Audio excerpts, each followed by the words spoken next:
Love the chase and the hunt, and I set the pace when I'm running. I always take what I want and I always give it 100. Don't need a bank, no I'm funded. Play the game like it's nothing. I'm always thankful for something. Don't take for granted, stay humble. Now wake up!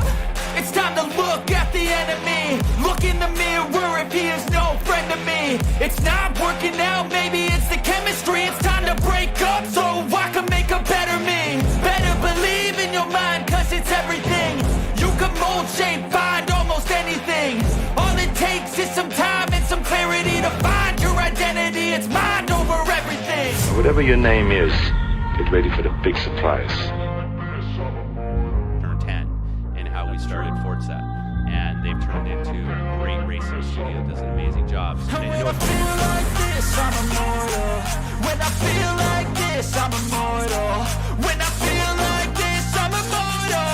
When I feel like this, I'm immortal.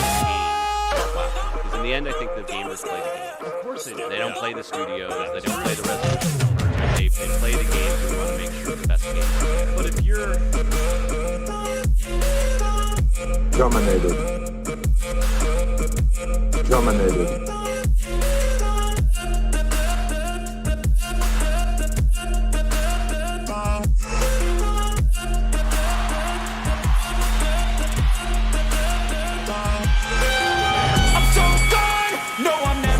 Back. I won't stop, I'ma fight until there's nothing left. It's so on, you're gonna be hurting bad. Cause I've been to hell and back. You don't wanna make me mad. I stay strong, you will never see me crack. And if you get in my way, you're gonna feel the wrath.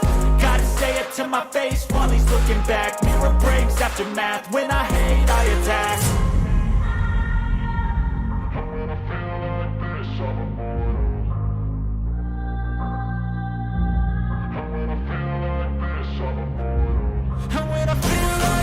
I'm immortal. When I feel like this, I'm immortal. When I feel like this, I'm immortal. When I feel like this, I'm immortal.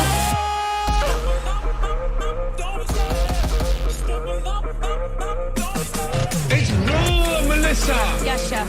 It's raw. Come on. Yes, chef. Where's the lamb sauce?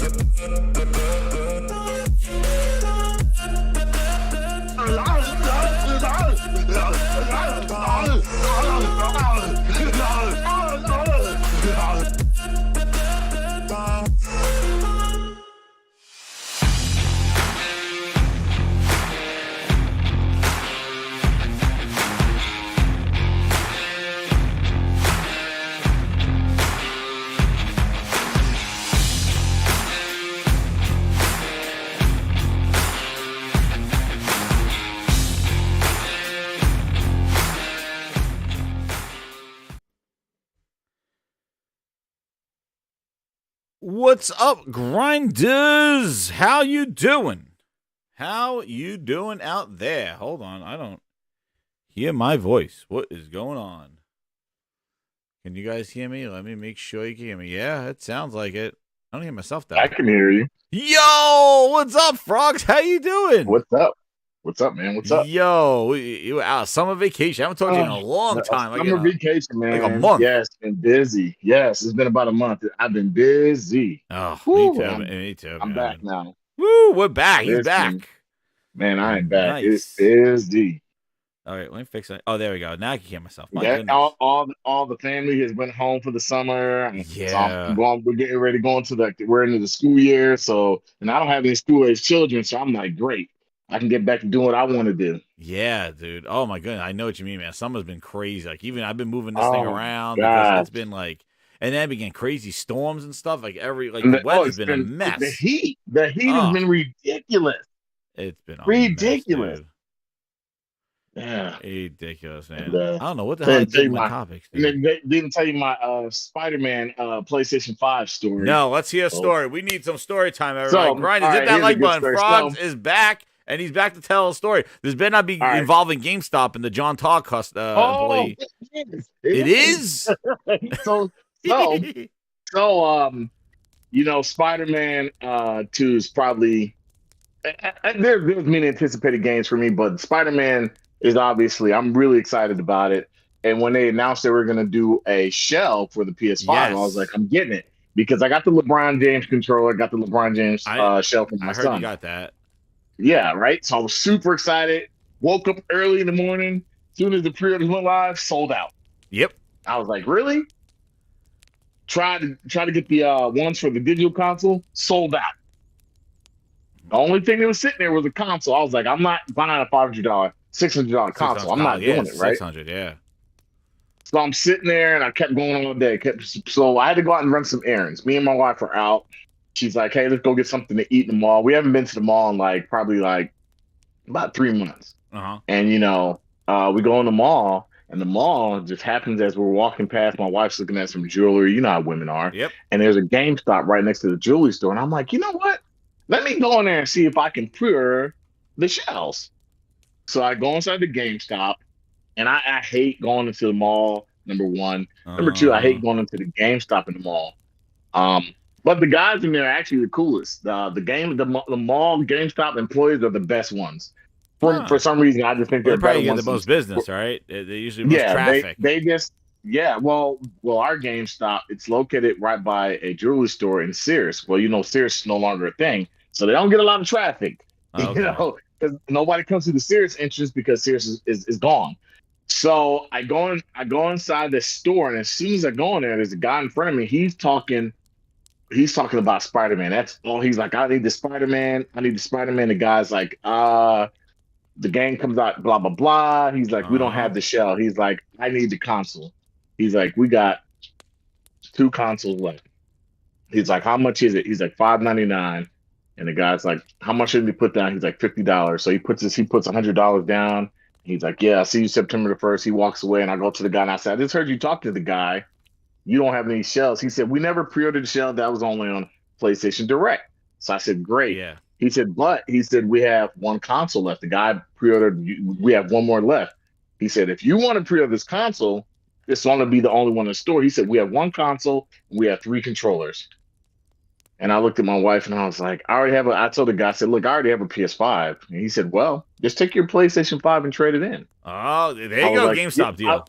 I was like, yeah, but I'm not going to get much for it. It's a play. He's like, so he ran the numbers. He did the deal. I think it was supposed to be $350 or $380. I saw that. Yeah, I saw the trade-in. I was like, that's not bad, right? Yeah. So I put the $50 down for the console, put the $5 down for controller, but I already purchased a controller for PlayStation Direct. It's already paid off. Yeah, that's. So I'm like, okay. Yeah. So now I have this freaking Spider-Man console, and I'm like, great. So my son's girlfriend, her dad, he's been wanting a PlayStation 5. He's never owned a PlayStation system.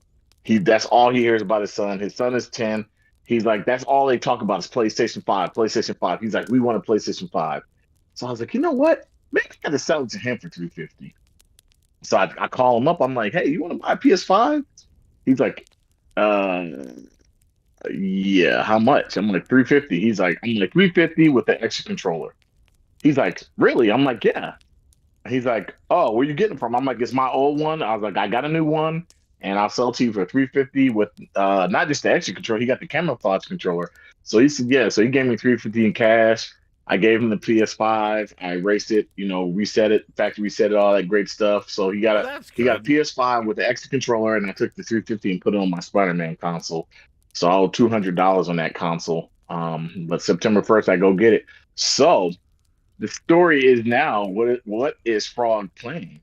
What is Frog playing?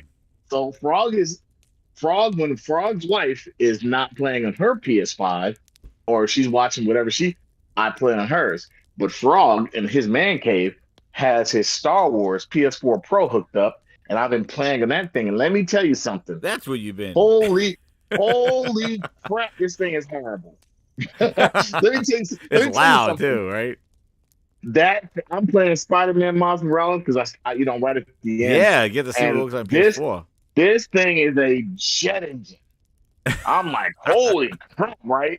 Yeah, I'm still getting, it looks pretty decent. I got a nice 4K setup. But it's just the PS4 Pro version. I can tell it's the PS4 Pro version. Like, I can tell when I was playing the PS4. I can tell. Yeah. I'm like, oh my God. Like, the ray tracing and all that. They're still running 60, but I'm like, yo, this game takes forever to load. Everything is so slow. Too, yeah. Not only that, Frog is like, Frog downloads Call of Duty.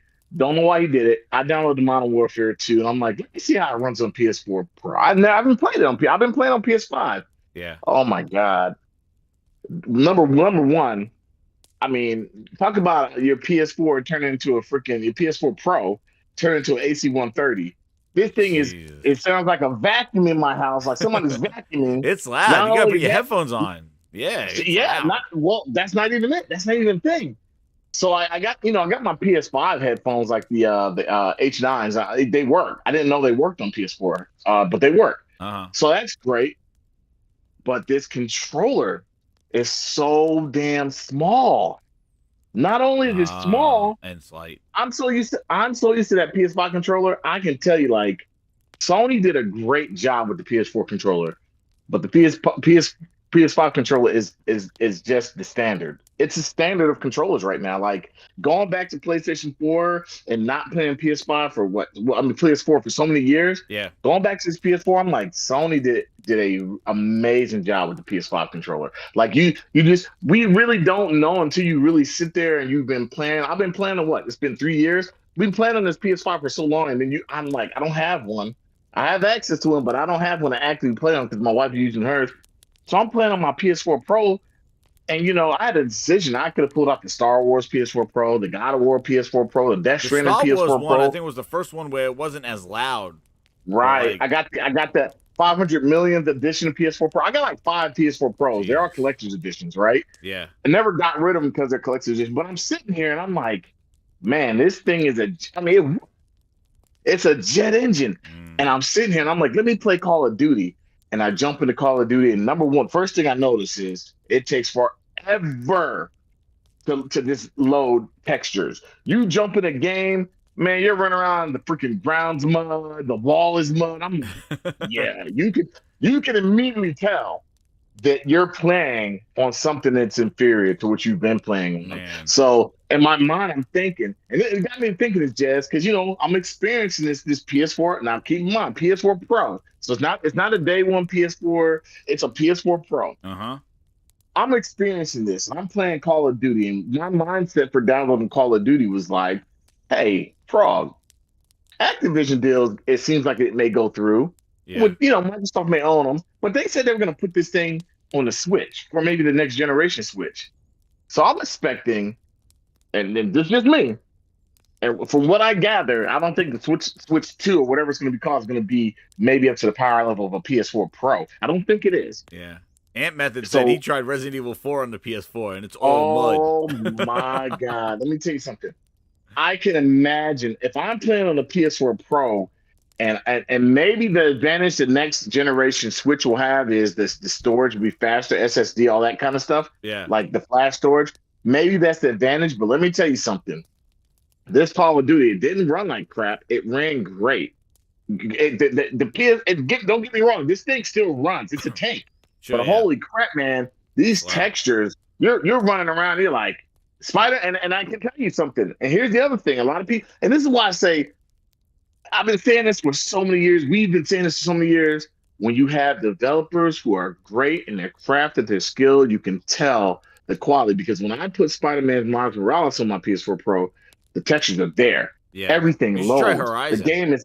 The game is quick, right? Yeah. When I put freaking Call of Duty on there and I'm jumping in the match, those textures take forever. Call of Duty's going. We're talking about a first-party studio versus Activision studio.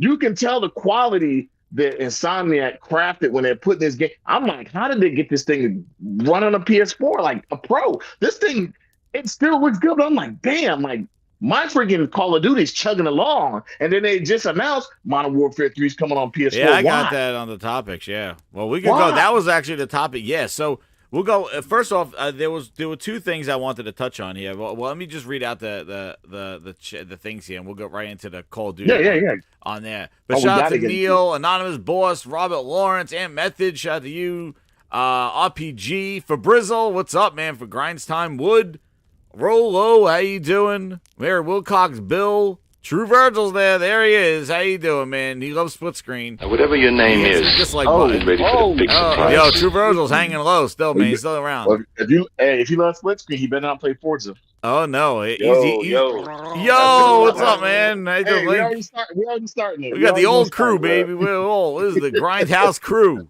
We're back.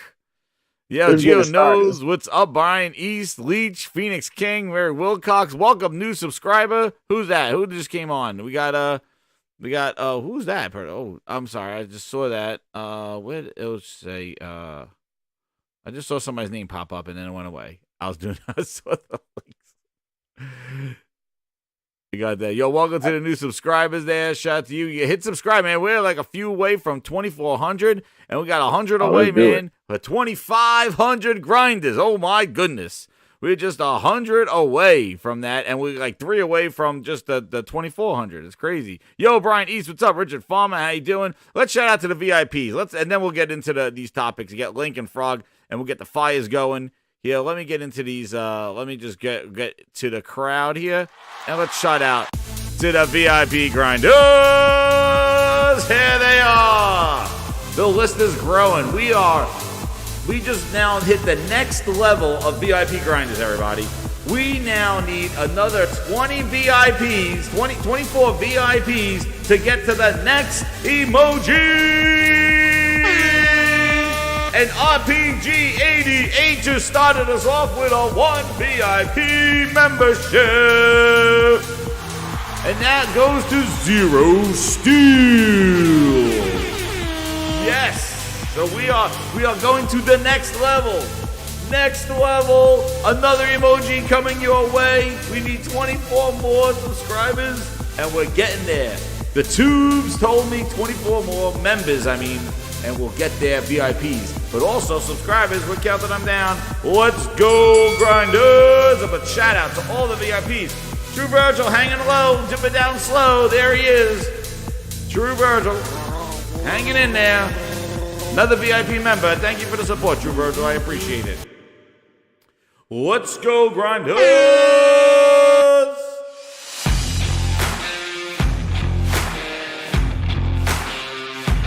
Those are the VIPs. Oh, man, I got my telephone going again. There we go. Yes, everybody dancing. Partying with Herman in the club, baby. I'm just drinking water tonight because it's hot as hell. I'm not drinking any alcohol. I feel dizzy as can be. I think humidity's driving me crazy here. I went, dude, you're talking about hot. I went to a friggin' water park yesterday. I almost melted there. And then also, though, somebody took a dump in the pool. They kicked everybody out of the pool. Oh, Jesus. People. Then they said it was Matt Booty. I was like, oh, damn, Booty. Booty. Damn, booty. He said, get everybody out of the pool. Goddamn Booty. Clapping ass booty. Clapping ass Booty. He was like, a quality pool. He's like, everybody get out. I took a dump. Like, come on, Booty. Let us just have a fun summer day. He's like, nope. Booty. Too hot to drink, Mr. Tennyson. That's right. That is right. But yeah, so let's get into those topics. We got Link here. We got Frogs. So, the first thing I just wanted to jump on real quick, and again, there's not a lot here. I didn't even know to make it a topic. Oh my God, it says my VIP gauge is stuck. Hold on, let me see. Current amount is 180. Oh yeah, it is stuck. I don't know what to do with this thing. My gauge is stuck. It didn't go up one. It should be going there. Well, you need another 25. I don't know what's going on with these member goal things. I don't want to end it though. I refreshed it. Let me see if I can refresh it. Source, refresh. Nah, it didn't work. Well, thank you for letting me know. But Booty dropped a series shit. So anyway, so the first topic comes on here, and I didn't know to put this on here. But let's because again, it's all speculate. It's confirmed, so that's why I'm going to talk about it. It's not a rumor. But Naughty Dog's new game, Last of Us director confirms he started working on the next game. So Neil Druckmann said, said that he is working on that. He confirmed that they're working on their next game. So this is, I don't know if this is the other. Like, I don't know if I don't think this is Factions 2, whatever the hell that's going to be. But apparently, this is I've been hearing people saying that this may be that sci-fi game that. Yeah, I think it's a new sci-fi game. It's a new IP. Yeah. So he says, we'll do that. And then, So what he says, so eagle-eyed people would notice that Druckmann has updated his Instagram bio, stalkers out there. And it reads, a writer-director of an unannounced game. And we certainly narrowed this down. Either Naughty Dog has a new IP in the works, long rumored it could be cooking up something in the fantasy genre, or Druckmann's hard work is Last of Us Part 3. In all honesty, the latter makes more sense. There's been major demand for Last of Us Part 3. Hopefully, Naughty Dog could give us a crumble of news there with that one. But I do admit, it's been quiet on the Sony front. With their first party, like with Naughty Dog, like you think they will be out front and center, like talking about their next gen games. Like they are just waiting like a snake, dude. I think they're waiting to strike. They got all these studios lined up, and then there was that other rumor that, according to the Sony, the new like their announcement, their financials, that they push out a first party game into next year. So let me get your feelings on this. So, like, what do you think about this Sony first-party stuff and, the Neil Druckmann game and, like, what's going on with Santa Monica's supposed to be working on? Corey Balrog stated he was working on another game when they were announcing God of War last year when they were talking about that. So, what do you think's going on with their studios? Like, when do you think it's time? Like, it seems like it's ramping up. Like, they're building for something now. What do you guys think? Like, Frog, what do you think? I personally think that Sony is going to, I think this year, and I would put it like this in this perspective, I think this year is probably one of the best years in gaming we've seen in a long time. A lot of people may disagree with that, but I think that this year, as far as gaming across the board, titles have been coming out, it's been amazing. It's not done. I think that Sony plans to do a couple of things, and I think next year they plan to take over and dominate with new IPs and things we haven't seen. And I think we're due for that. When I started thinking about it, I was like, we haven't really seen a new Sony IP in how long? How long has it really been since we've seen a new PlayStation IP? Like we can say, oh man, this is a new PlayStation Returnal, IP. Really, I guess. Returnal, right? Right. Yeah. And so we haven't really had one. No. And so I think that we're at a point that Sony is like, hey, we got this new IP. We want to put it out there, but now's not the time. I think they talk about software stuff, like, brand new software ideals. I think that's what we're going to see. We're going to hear that. And so I don't think they're ready to talk about anything because I don't think it's necessary at this point. What does the competition have for them that they really need to talk about? Well, if they're following the competition, then they're not going to really talk about anything. Then. Yeah, they really don't have it. There's really nothing at this point to really talk about. I mean, if you really think about it, it's like you don't have to. So much stuff. Like they got all those. Yeah, but they don't have to try. That's the problem. They don't have to try right now Well, at they this need. point. They better. I think they should. Like, I think they're ramping I up. think they're right. I think they're ramping up, and I think that they should keep the foot on the neck. But I don't think it's necessary because if the rumors are right, and we see what happens this year, if this year if they get a whole price drop and we get a whole brand new console, which it may happen, it may not happen. Yeah, Man, sky's the limit for them. I mean, you really don't have to. They don't have to worry about much. I mean, what do you really? As a company, but what do those they really studios have got to to be worry working about? on something, right? Like these studios got to Yeah, be and I like they think, got to be. and I All think, the big studios got to be doing something, right, and I think they do need to talk about something, but I think that They it's not dropped that necessary because what what content right now do we really have that is gonna trump outside of maybe like Baldur's Gate, which surprise surprise, it came out Yeah, and everybody's like, holy crap, yeah, we know it's multi-plat per yeah. se, but there's a whole reason why it's not where Oh yeah, on we'll talk everything it about needs to Booster be. again. So my whole thing is Came I up don't think again. they really need to, and my personal opinion at this point, I don't think they really need to say, okay, yeah, we got to ramp up production really high, and we need to talk about this. They're just sitting back and they're waiting. Yeah. At this point, they're like, you know what? We can sit back. We don't have to say a damn thing. We can sit back and we can watch because, Plus, they got like I Spider-Man too, said, which is going to be the biggest thing they've had. yeah, Spider-Man. I mean, what? Right now, there's nothing I think on the market. Maybe outside, and I No. will always say this: there's nothing in the market outside of maybe Starfield, and even though Starfield doesn't get the advertisement, I think just based on the developers and what they've done in the past, it's going to move numbers. I don't think there's anything that really poses a threat to Sony. Sony's like, we don't need to worry about that because that's not a threat. We don't need to worry about this. That's not a threat. Well, yeah, So I don't. Sony's not putting pressure on them. Well, at least I the Activision thing, maybe. think that Sony's biggest pressure is their own internal studios. They fight each other and see who can make the better game. Yeah. That's what you see more, and that's kind of a cool thing because you're like, damn, you guys are fighting within your own internal studios. And I think that next year is the big year of new IPs, not stuff we've seen, not stuff we know about. New IPs, stuff we don't know anything about. We know nothing about this stuff, these things, and we're like, holy crap.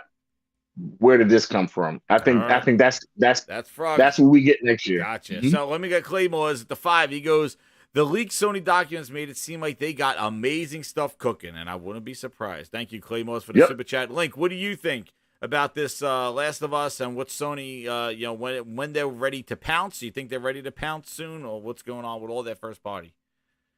I don't really know, man. I think next year their first party will be right strong. I think a lot of stuff got delayed, so we'll just finish out the year with Spider-Man. But I would like to know what they got coming out here. But I mean, that's all I can really say, Yeah, I agree. Like Shadow Spade says, I don't think they're sitting back and waiting. I think people underestimate how long it takes to make games.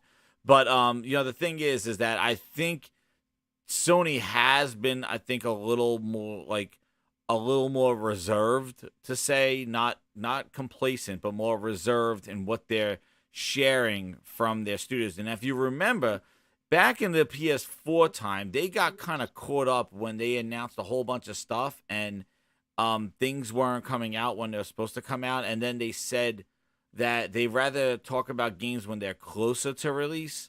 I remember Herman Holt saying that. He's like, hey, my quality, with the quality games, and we like to show games when they're closer to release, with the quality that I took for. So maybe, they have been holding on to stuff. Plus, the thing is, it's not that they haven't released anything. It's just very interesting to seeing the Santa Monica's, the main Corey Balrog's, the thing. What's his next thing? Neil Druckmann, what's his next thing? Guerrilla has shown their next thing, and then what their other studios have been working on, what's their next thing? Like, that's the kind of thing. Even Studio Ben, they've been always teasing stuff. I think they're making something in the Siphon Filter universe, not a Days Gone, but something that's going to be there because they have launched.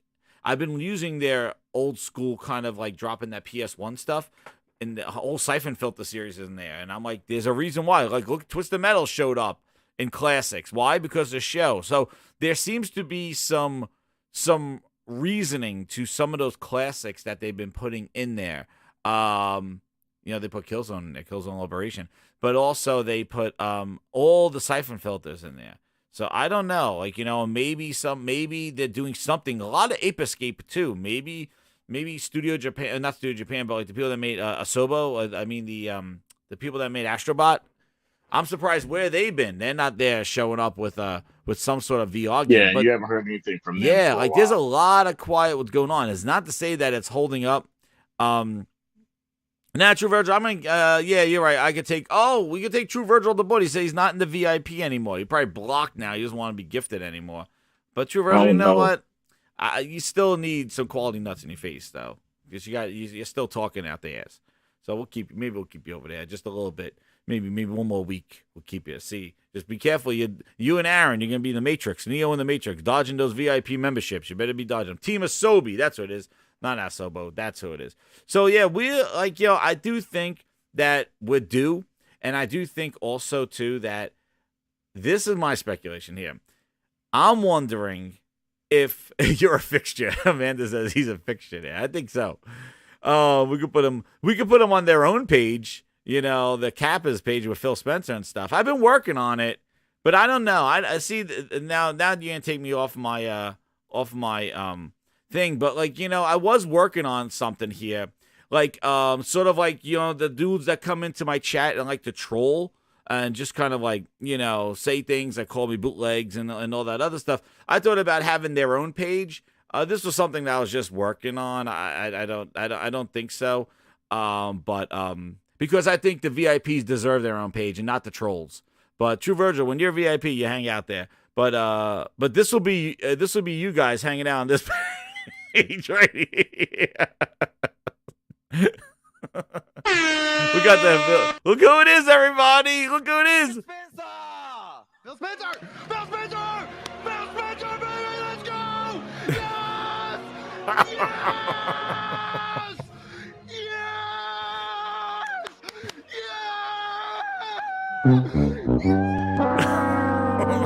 Just a little something I've been working on.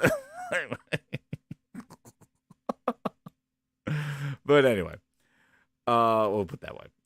It's a very cool concept. But anyway, so like I think so my speculation here is that I think too they're holding on to some of these announcements like you guys are saying for last year. Hit that like button, grinders. You like that? Those green hairy nuts. But I think they may be hanging on some of those announcements for like their announcement of their PlayStation Pro. Like kind of like I agree. I think they're holding on to stuff, and they don't need to really. It's sad to say this. You guys really think the Pro exists? Yeah, I do think the Pro exists. I think so. Yeah, I think it exists. I think it exists. I think it exists. I think it exists. I think, and you know what? The thing is I think it exists, and I do think a redesign is Mr. Tenzak, I'm dying. Oh yeah, redesign is definitely coming. Redesign's coming. That's going to have the adaptability of adding the hard drive, adding the They've disc already drive. shown the redesign. Yeah, I don't know if that's real or not, but yeah. No, that's real. That's real. You think that's real? That thing looks a little chubby. Hell yeah, that's real. No, it's real. Yeah. Well, Yeah, Mr. Henderson said it wasn't real. No, he did not say that. He did not say that at all. He didn't say. I thought I saw him tweet out. He didn't said say that. real. Nope. No, he said that. He said that the modular PlayStation. The Slim was a name made up by people that just came up with something. Yeah, it's a redesign. It's a redesign. Yeah. He said that is it. He did not say that wasn't it. Okay. Because I thought, he said he couldn't confirm it was the Slim because he didn't see the console. He said he didn't know what it looked like, but that's it. This stuff doesn't leak. When these leaks start hitting, it's always real. Yeah. It looked like a printing case, like maybe it was like just a print. It's a dummy. That's a dummy case. It's just the guy's like one hand. Yeah, that's a dummy case. Yeah, he was like one hand in that thing. So I was like, no way you're holding that.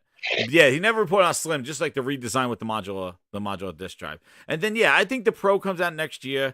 At the end of the year, and this is I already kind of laid out what I think the roadmap is as my speculation there. Is that I think that Sony will have a Pro next year around the holiday. Like I said, they'll have some sort of announcement about the Slim, this Q-tip thing, and then not Slim, but this redesign with the modular stuff at $400. So they could be like, hey, we're at $400 now. even though they technically Yep. are at the digital, but now they could be like, hey, the new design starting at $400. And basically that kind of add-on of the disk drive is a kind of subtle thing. So they could kind of start really pushing $400 price point. Then Yeah, I I think that's their they point. do Is try to push the 500. $399. Yeah, push the $399.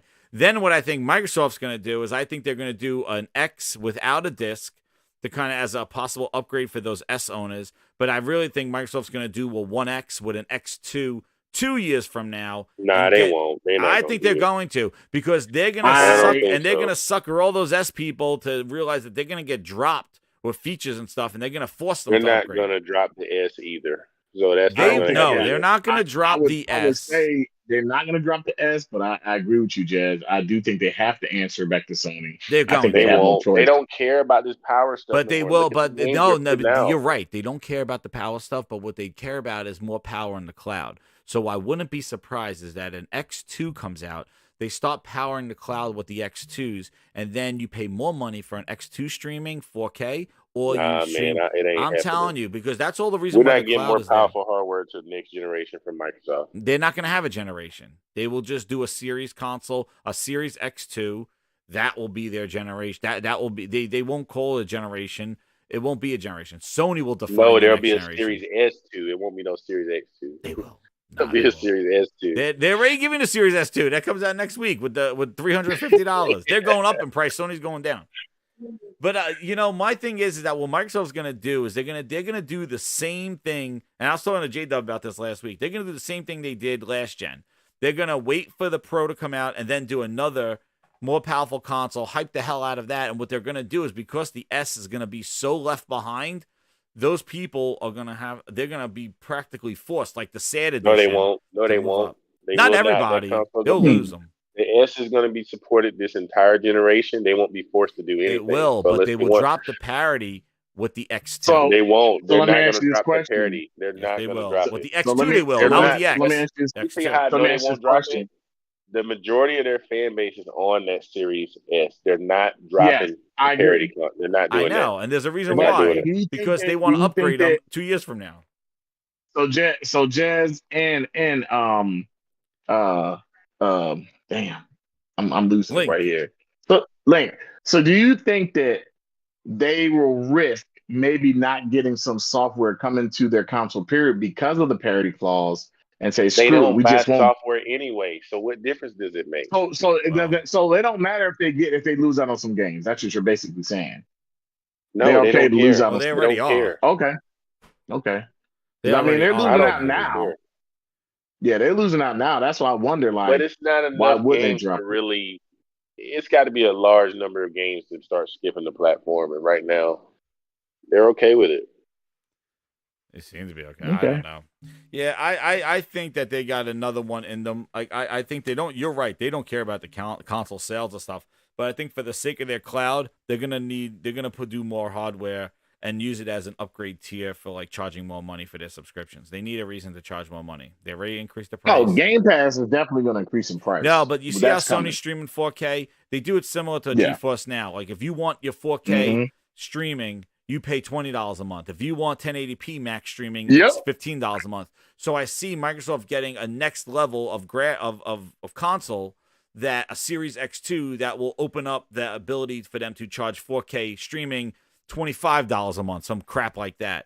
That's the reason why they want a more powerful one. Because remember, they immediately jumped to the X to be streaming, and that thing, that's what they're doing. But I feel that they're pushing the S. They're doing the cell phone model. They're pushing the low one, so they're going to kind of pigeonhole everybody into this lower tier, and then that's going to make the X2 even more appealing to them.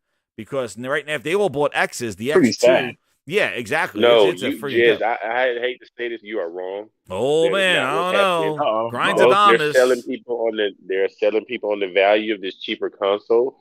So that these people that bought in at this $299 price are not going to jump in at a $499 price. They're not going to do it. So what they're going to do is they're going to come out with another cheaper console, but it's going to be next generation. It's not going to be this gen. Now, how are they going to do it? All the devs are yelling at them about the cheap. How can they come out with another S? Because this is their proposition. They're selling value. They're not selling on the high end anymore. You should see. I mean, they're not even mass producing an X like that. Yeah, They I don't know care that, about the yeah. power narrative anymore. I don't think they care about it anymore. Well, Look then, at all the dude, if games they got don't coming do out. one, first Games off, they got coming out look Link, like they could have ran on last gen hardware. you're right. If they follow what you're saying, let me tell you this: if they're really not going to do a more powerful console, and Sony does a Pro, it is like it's I going to mean, be Phil crickets, said they dude. weren't going to do a mid-gen refresh. Yeah, and he says, yeah, they said that the X was The X is the mid-gen refresh. The X is the mid-gen The new refresh. console's Yeah, called they did say it was Samsung. a mid-gen refresh. Ryan says the new Oh, console yeah, is called Samsung, yeah. the Samsung TVs. Play them on there. But before we get into the thing, the power narrow is a gimmick. Like the problem is that they could come out the most powerful machine, but their software is not even demonstrating the power capabilities of their machine. So even if they come out with an X2, they will be coming out with one that they still probably won't have the software to demonstrate that. But I think they're going to come out with a diskless one, and I think next year they I disagree with Link. I think next year they're going to start talking Project Phil Ness, and they're going to be giving it a project name, and they're going to follow the playbook of the 1X. I can't see Phil Spencer not loving that playbook, dude. They don't sell. If that was the case, They people would be don't buying the want X to. right I'm now. not telling you they're going to do this to get console sales. They're doing the console is dead to them. The only purpose of the console is to continue developers making games for it, so that powers their cloud, because they'll fall directly into the same issue Google did. If they make novel hardware for cloud, nobody's going to develop for it because there'll be such a small install base. But what they're doing is by Trojan horse in the goddamn Xbox consoles, they're making devs make multi-platform games, and basically Phil said it all the time. He goes, if they make a game for Xbox, they're making a game for the cloud. In order for them to stay relevant in cloud or even applicable in cloud, they need to have something that developers need to make, and that's a console. So they can't have their consoles just drop off, because then their cloud will be dead, because they won't have anybody making games for their cloud, because nobody's going to waste their time like Google Stadia making games for some novel hardware. Robert Lawrence got him. True Virgil, you're back on those balls. Can you goggle my balls?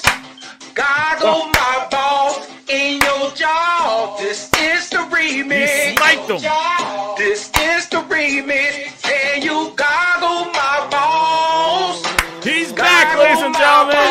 In your jaw. This is the remix. You should have turned it off, True Virgil. Robert Lawrence sniped you. He got you, Robert Lawrence. Thank you for the VIP membership. And guess what? True Virgil is a member VIP for another month.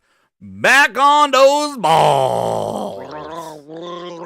This is the remix. Oh my God. This is the remix.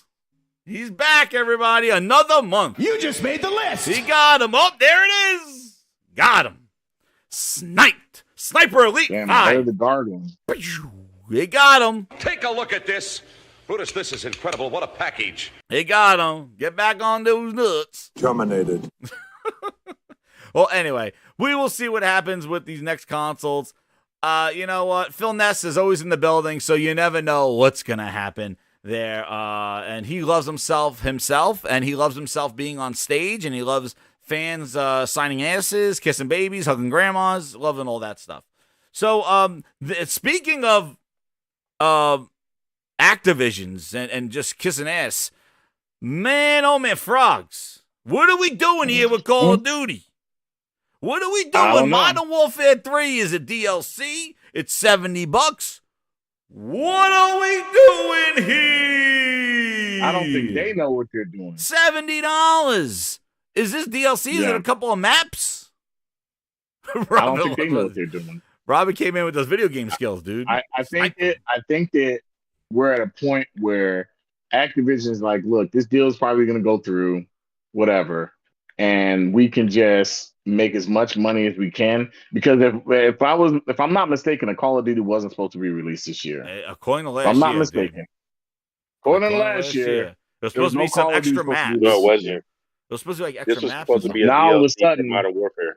Right. Yes. Now all of a sudden we got all this Call of Duty content coming. I'm like, yeah, you know what?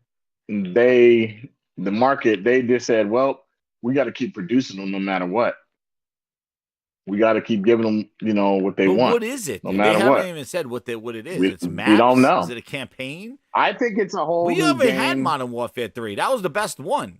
But it's not. But Yeah, it wasn't made. It was made by Infinity Ward. They're not making it this Mhm. year.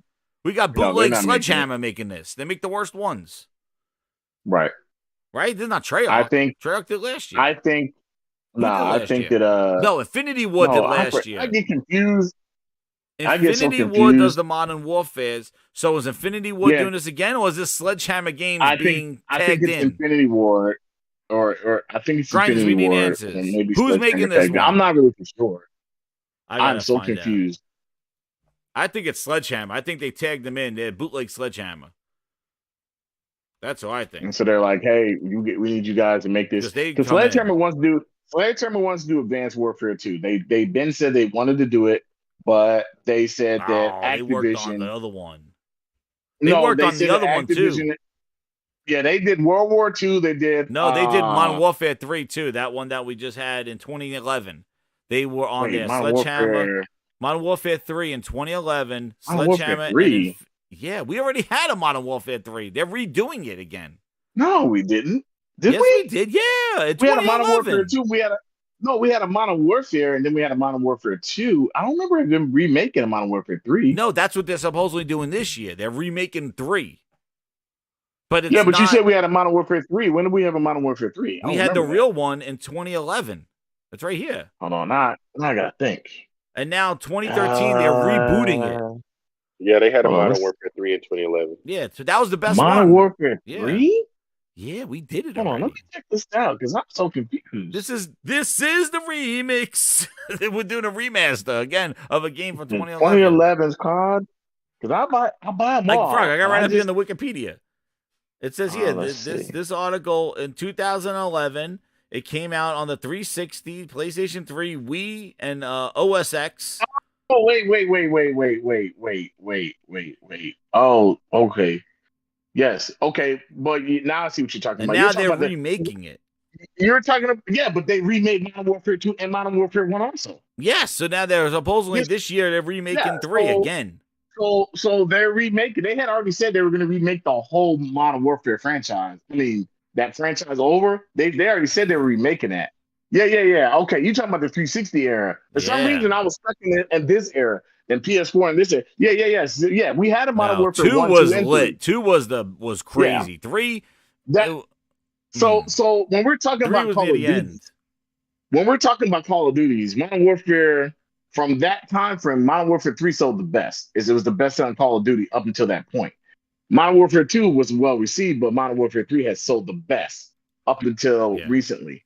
Now, when they redid the Modern Warfare franchise and they rebooted it, we were just thinking they were just going to reboot 1. No, they came out and said, "Hey, we're rebooting the whole Modern Warfare franchise."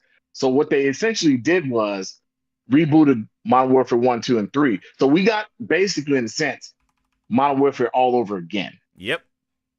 And it's kind of fucking sad because it's like they have new ideals. Now, what you've been seeing from people in the development studios with Treyarch and Sledgehammer, they've said they have other Call of Duty ideals, but because of what happened after Advanced Warfare, not Advanced Warfare, after Advanced Warfare, that was the downturn of like the worst Call of Duties. Like Advanced Warfare was so drastically different that everybody was like, "Yo, this is different." Then they watched Titanfall and they said, "Hey, we're gonna do this for Black Ops 3," and it was wall running and it was fucking a shit show. Yes. The Black Ops from part 3 all the way until now, they haven't had a good Black Ops game. They're horrible. They went back to World War II. You got to remember, because people said we want boots to the ground. They did Black Ops 3, Black Ops 4. They did Infinite Warfare.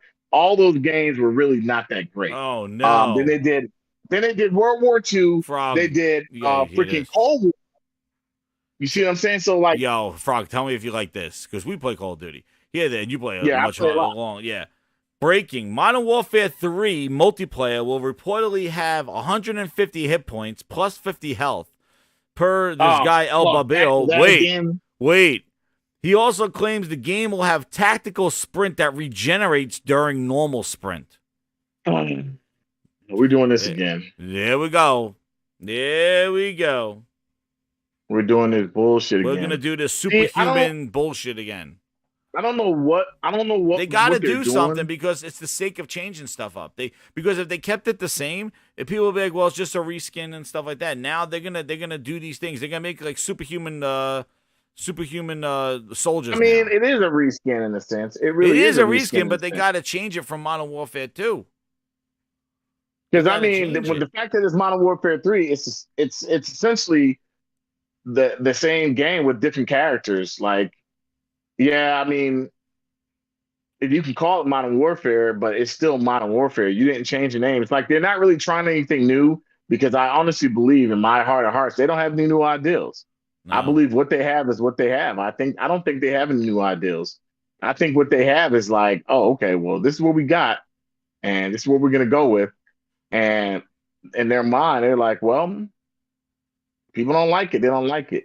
What can we do? Dude, this is so August 17th at 10:30, worldwide reveal. So we'll have a worldwide reveal in 3 days for Call of Duty Modern Warfare 3. So that's what's coming. I don't know, man. I've gotten to the point where, as much as I love Call of Duty, and it's what I played a lot of, I got to the point where I really do want something new. Like Call of Duty, in a lot of ways, it's been different. It was really different when they did Advanced Warfare, but I think that a lot of people they got really pissed off with the Black Ops 3 wall running, Infinite Warfare, freaking sci-fi stuff. Oh, and I got bad news for you too, Frog, to add to this too. Well, I'll give you the bad news, and then first I want to read what it says here. Activision confirmed Modern Warfare 3 is a premium release and will be priced at $70. There is no upgrade price. It's not an expansion. As stated numerous times, quote, quarterly conference calls, Modern Warfare 3 is a premium release. It will be priced accordingly at $70, Activision spokesperson said. Now, the game is listed as an add-on to Steam because the Call of Duty games will be add-ons for Call of Duty HQ app going forward. So that's why it's listed as an add-on on Steam. Plus, they're going to be updating. Apparently, there's going to be an update coming out in the next day or so where they're going to change the logo of Modern Warfare 2 and Warzone, an update in the Shadow Siege event, which takes place in August 17th when it shows public reveal. And the new update will change the game's icon for the new logo. No date confirmed yet for the update. Here's the bad news, Frog. They're making this for last-gen consoles as well. I don't see I see the point because you have a big install base. Well, I know why. Same engine. It's running on the same engine as Dude, the last game. It was reportedly a DLC as well. So it's not a DLC. They said it's a $70 product. No. It's a standalone. This is what I said. It was reportedly a DLC. So it started out as a DLC and it turned into a full game. So, I mean, they already got those assets there. They already got that fan base there. So I guess why not? I know. Yeah, hey, man. We'll see what this is. And then, I don't know. Is it going to have a campaign? Is it going to be all multiplayer? I have no freaking clue. But, we'll see on the 17th. They really haven't said, have they? No, they just saying it's a full price product. So is it a remake of the campaign? And whatever your name is, get ready for the big surprise. Tilo Vera, join the Grindhouse. Welcome. New members, almost at 2,400. Nice. So I don't know, dude. Gio just says he don't care what Activision says. Yeah, man. And it's going to look like every other Call of Duty trailer. It's going to be it's going to look like, they're all over the globe again, doing the same thing. Like, I just, the issue that I'm having right now, so no split screen, Ryan says. Yeah, we'll talk about split screen. That's coming up. But, the thing is that I think the problem that they're losing out on here is that now it's going to be more of the same. Like, it's Modern Warfare and now Modern Warfare again. This is like the first time they've done back-to-back Modern Warfares in this generation. No. They did Modern Warfare, then Modern Warfare 2. Those are the same. Did they alternate them with Black Ops? Yeah. No. It went from Modern Warfare right to Modern Warfare 2. In the 360 They era. didn't alternate them. Yeah, the No, in this era, this generation. They went from, if I'm not mistaken, they did from Modern Vanguard. Warfare. They went Vanguard right before this one. Okay. I forgot about Vanguard. There was Vanguard. So they always they Yeah, never that went piece of back shit to back game. Modern Warfare 1, 2, and 3. So this is the first time we're going Modern No. Warfare 2 and 3. We would have had either a Sledgehammer one now, like either a futuristic or Vanguard. We would probably have right now either a World War II or a futuristic one. That's what we've been having like, now. Then they would have done Modern or Warfare. something. Yeah, it's gotten to the point where when back in the day, I was like, oh, they kind of differentiate. I think they've got to the point where every they really year they don't differentiate care. the era, or like they do a Black they Ops, don't care anymore. a Black Ops, They truly a don't World care. War II, and Modern Warfare. Yep. And that's been the cycle. Yeah. Now they're gonna go Modern Warfare 2 Same- and it's Modern the same Warfare game. 3. Yeah. It's gonna And be the reason is, and I'm gonna tell you why they're doing it, Jazz. You know why they're doing it? Because the Call of Duty is not their bread maker anymore. Vanguard Warzone came is. after Cold War, but Cold War was a Black Ops.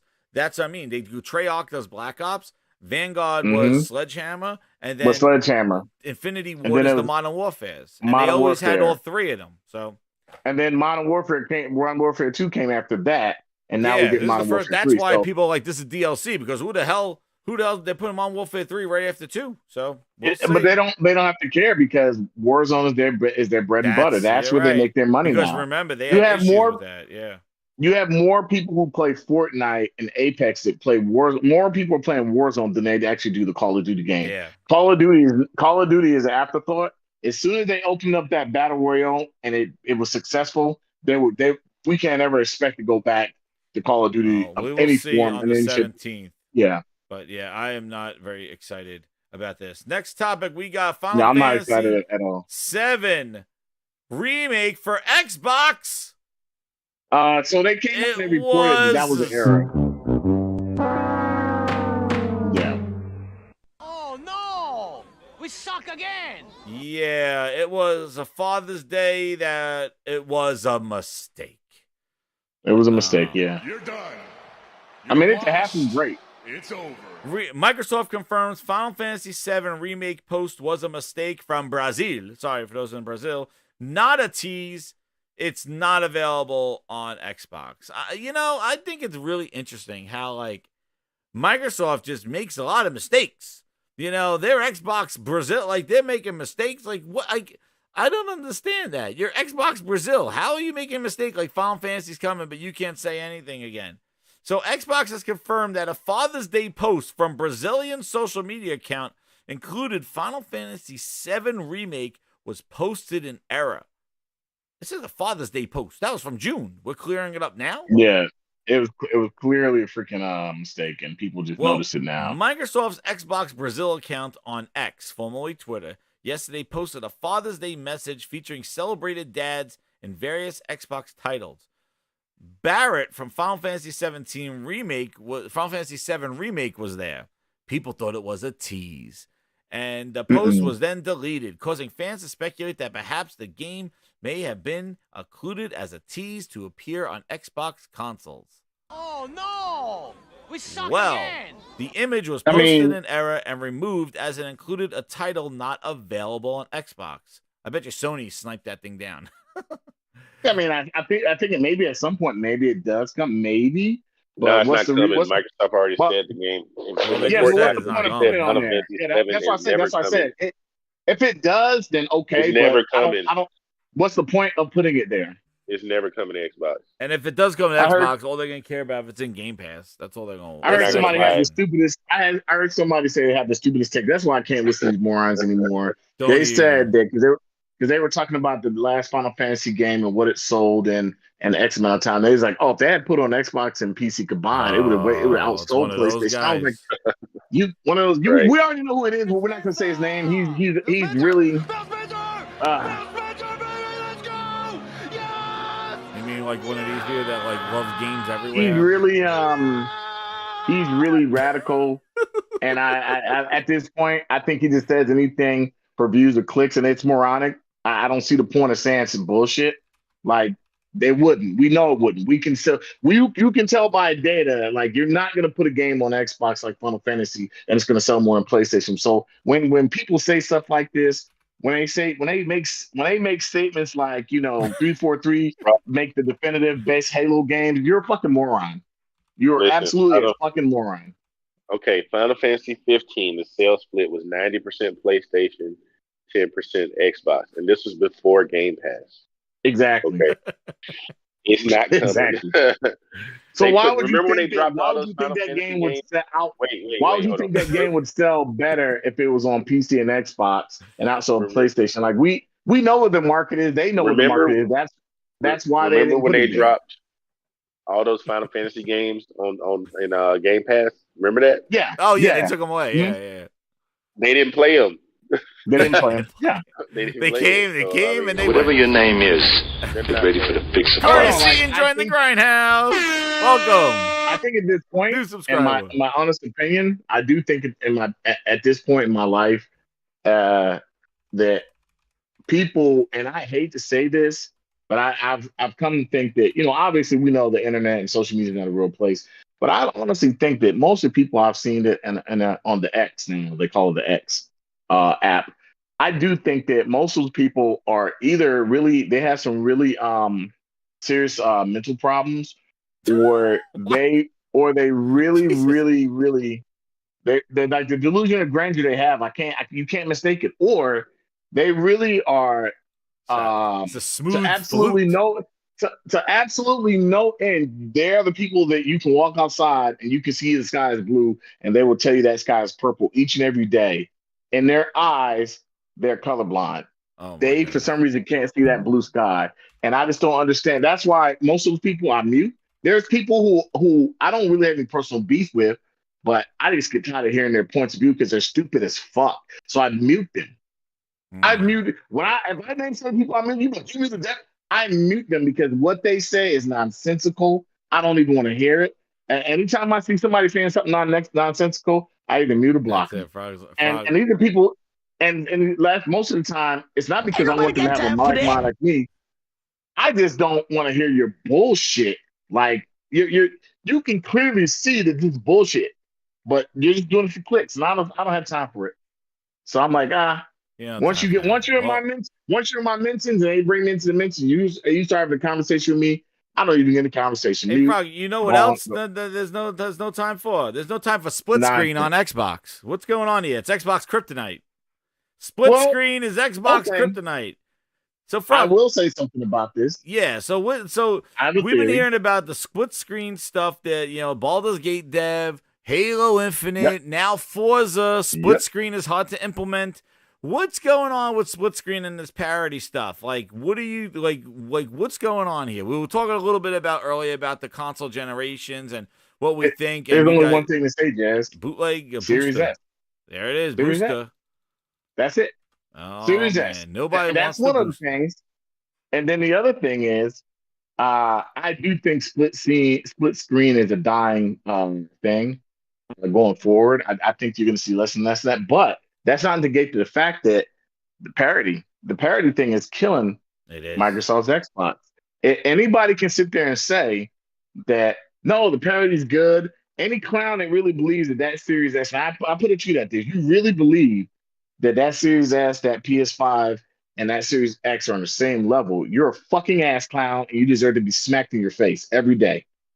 And I just can't understand how anybody can really sit there and believe that Series S is on the same level as a PS5 or a Series X. Like, but you know, look, Link said it best. The Series S is selling, not the Series X. That's what they want to sell. There's a reason they're pushing that. And I think developers need to go ahead with their vision and say, hey, Microsoft, if we can't put the game here, you don't want us to let us put in Series X, guess what?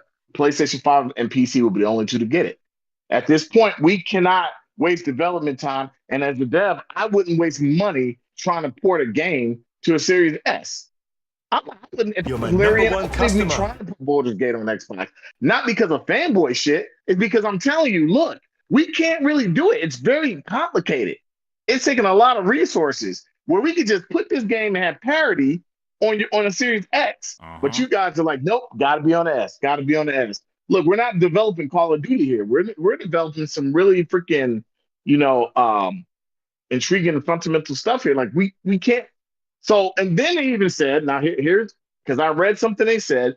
They even said, hey, they even opted to say, we'll take the split screen out. And Microsoft told them no, because it's not parity with the other versions of other places.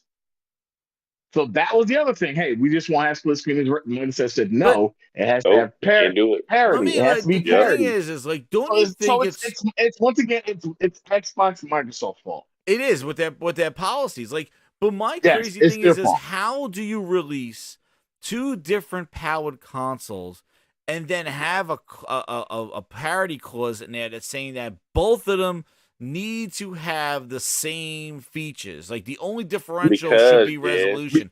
Like, how do you handicap your premier console, right, Link? Like, how do you handicap your premier console? This is why, Jazz, because when they marketed the Series S, they said it would have all of the same features. And the X just had 1440p. It would have ray tracing. It would run at the same frame rates. The only thing that would be different is resolution, and that's clearly a lie. Oh yeah, well, I got that. You need to just backtrack on it now. Yeah. Oh, I got you. Oh yeah, so here, like, I got it right here. Where is it? Jazz, that's exactly what they did, Jazz. Well, no, I got the quote of the guy, the bearded man, the bearded guy. Yes, didn't somebody over there even say that technically the Series S was more popular than PS5? The CPUs and all this other stuff. Yeah. Oh my God, didn't we hear that? Yo, that's all. Yes, no, dude, they were fluffing. They were fluffing that thing up. 3 Cs, man. What are the damn 3 Cs, man? There it is. Like, ready? I got it right here, guys. There it is. Hear this 2 minutes, and also, who else would be releasing this thing but good old Paris, who like basically puts the words in Microsoft's mouth? But let's listen. So, guys, you're gonna hear it right here. We got the video. I got it right here. It's 2 minutes of cringe and lies. So before I play this video, let me read Game Night's 123. Shout out to him. Thank you for the super chat. I do find it funny that all these people think all these Square Enix games are all of a sudden coming to Xbox because Phil shook hands with them. And yeah, right, Game Night. It's Spencer!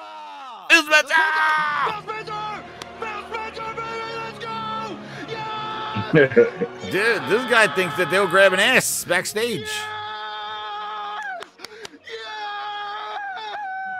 Sign me, please. I will bend over and touch. My knees tell me it's better when we all play the make exclusive games and like.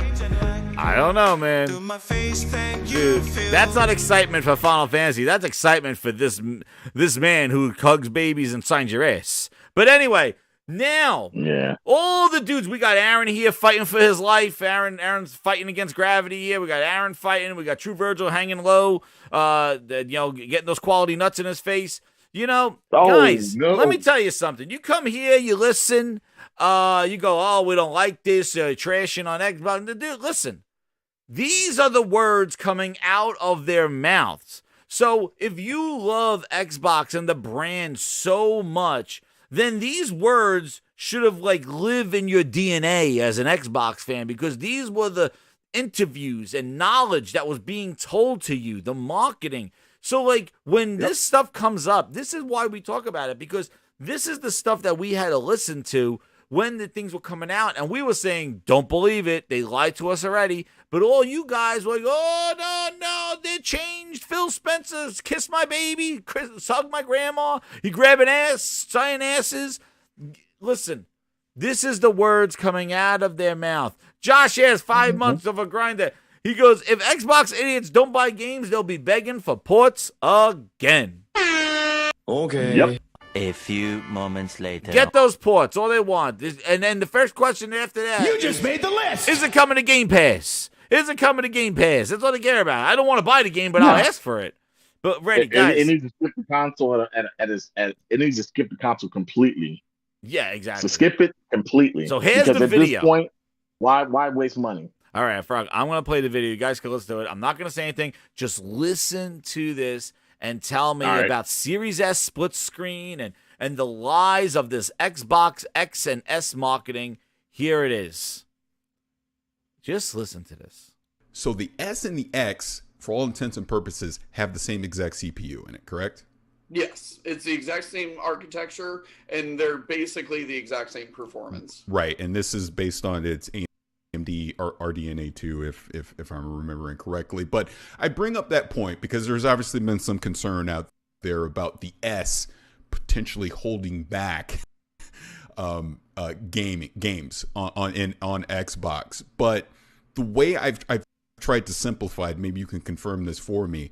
I look at the Series X as this is my 4K device that can do 60 frames per second. Some games are going to be able to go up to 120 frames per second. And the S is my 1440p 1080p console that can do 60 frames per second, 120 frames per second on the same games. The S, while not having the same level of ray tracing, will have some ray tracing elements in it similar to the X.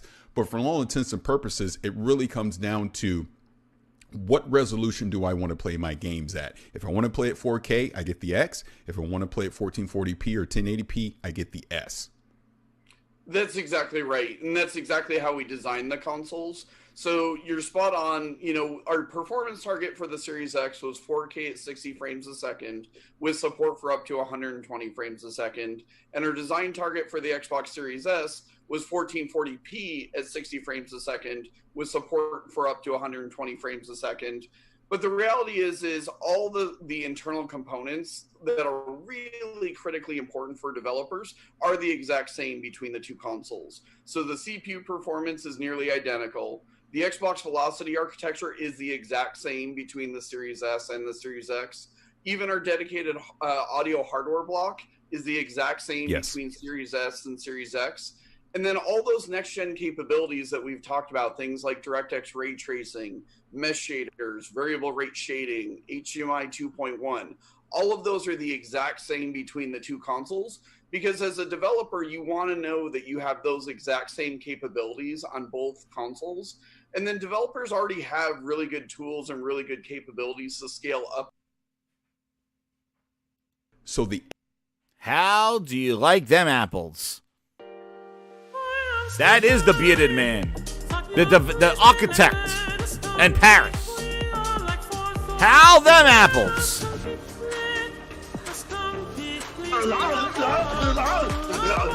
Everything's the same. Everything's the same, guys. Link couldn't stand it. He had to leave.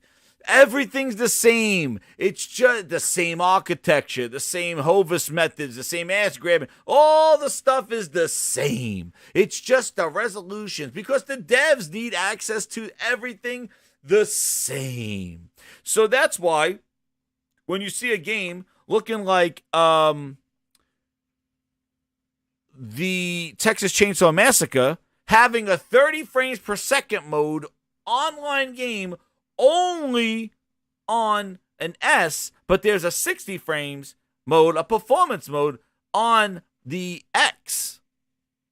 What happened to everything's the same? And can they tell me when's 1440p 60 frames coming? Where is this? Where is all this stuff?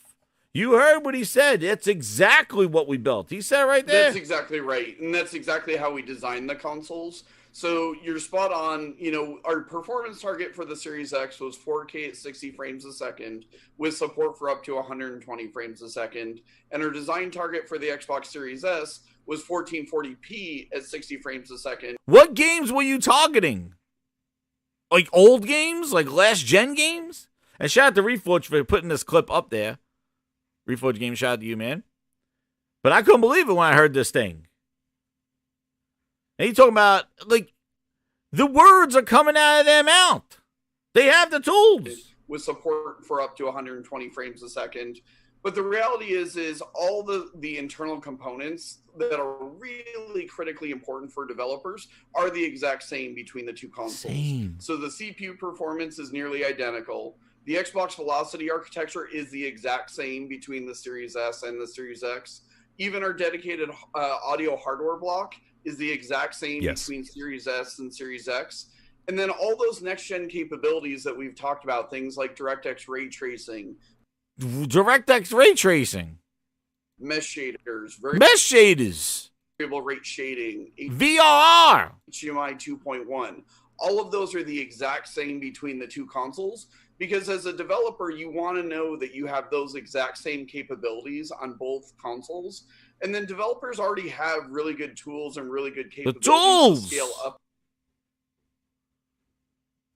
Like, and then he even this whole Paris like bull washing thing here. So the S and the X, for all intents and purposes, have the same exact CPU in it, correct? Yes, it's the exact same architecture, and they're basically the exact same performance. Right, and this is based on basically the same exact performance. On its AMD RDNA 2, if I'm remembering correctly. But I bring up that point because there's obviously been some concern out there about the S potentially holding back games on Xbox. You hear that he laughs. And the reason why he's asking this question is because the concerns that we're experiencing right now, the concerns that we stated back then were going to happen with this S, they were on damage control, interviewing, asking these questions like, no, man, right? You said it's going to be fine. It's going to be fine. It's just going to scale, right? It's fine. These people are trying to create fear out of the S. It's going to hold back gaming. He giggles. Games on X holding back. Yeah, he giggled. Games on and there's been some concern out there about the S potentially holding back. That's holding back. Mr. PC, the guy who plays on PC and knows about power and stuff, is the one that's giggling about the Series S potentially holding back a generation. We are talking about this back in 2019, before we even see next-gen games as a possible concern, and he's laughing, trying to squash this. Well, the bearded dude telling that, oh, it's the same. It's just a resolution box. So you're telling me if I want 4K 60, that's my X. But if I want 1440p 60, that's my S. Games on Xbox. But the way I've tried to simplify it, maybe you can confirm. He simplified it. Excuse me, Paris, did you develop the Xbox? You developed it? Mr. Tennis wants to hear the laugh again. Potentially correctly, but I bring up that point because there's obviously been some concern out there about the S potentially holding back games on Xbox. But the way I've tried to simplify it, maybe you can confirm this for me. This is Paris. We'll see him later. He'll come up in another interview where he's capping already, and we got some grindhouse craziness going on. But it's him again. Obviously, the coordinated interview. Well, let me answer this question because there's concern that's going to hold back gaming. Why are you trying to explain it? Who are you? Are you the interpreter? If Microsoft can't explain it, then why are you trying to simplify it? For who? Are you their mouthpiece? Are you working for them? You did. They had you on stage. But for a person who I used to listen to him back as Uncle Gamer, when he was Xbox 360 and when he moved to PC and left the Xbox and used to come and then came back to Gamertag Radio and made fun of the console because he was experiencing the premier PC. Yes, I've been following this dude since the 360 era. He came back to Gamertag Radio with and then he was talking about he was the PC dude. Now all of a sudden he's capping for a weaker S when he's the one who left the 360 to go play PC and he used to make fun of console gaming as a PC gamer. Yeah, that's him. That dude. Now, who doesn't, apparently he's simplifying it now. For who? If Microsoft can't explain it, and see, the problem here, Grinders, the problem here was that Microsoft wasn't showing anything. It was all talk. It was all interviews like this and ads on the screen. There were no games to demonstrate this stuff, except for old-ass games being up-resed. Microsoft did not show new games. Their only next-gen game was the Medium. And guess how many frames that ran? I'll let you hold on for some thought. When is the lamb sauce. Their first next-gen game on the series consoles was the medium. And guess how many frames that ran? Oh no! We suck again! Anybody? Anybody? Yes, that's right. 30 frames per second. Oh, but why? Oh, it's because of the split screen. Oh, goodness gracious. Here we are again. Frog, do you remember the split screen? Oh, the medium. Split screen again. Remember, the medium was 30 frames. Oh, it's because it's showing the evil world and her world. The split screen. It's rendering two different environments. Remember? 3900p Leech, yes. Because it was rendering two different environments in split screen. Yep. Oh, this is definitely calls for one of these right now. We need one of these right now. Where is it? Where is it? We saw it. Hold on. Okay. Holy Spirit, activate. Oh, no. Holy Spirit, no. Oh, no. activate. Holy Spirit, activate. Activate. Oh, but the excuses were in there. Oh, it's running two engines. It's two worlds. It's two worlds. It splits. There we go again. We saw it right there. And we go, look, it's 30 frames a second. Meanwhile, Sony was showing Returnal and Ratchet 60 frames and Miles Morales at 60 frames. The Returnal was a next-gen only game at 60 frames. But the Medium was Microsoft's game because the Medium came out in February and the Returnal came out right after that. Oh, look, 30 frames. So that first next-gen game. It's an indie game. It was rendering two worlds.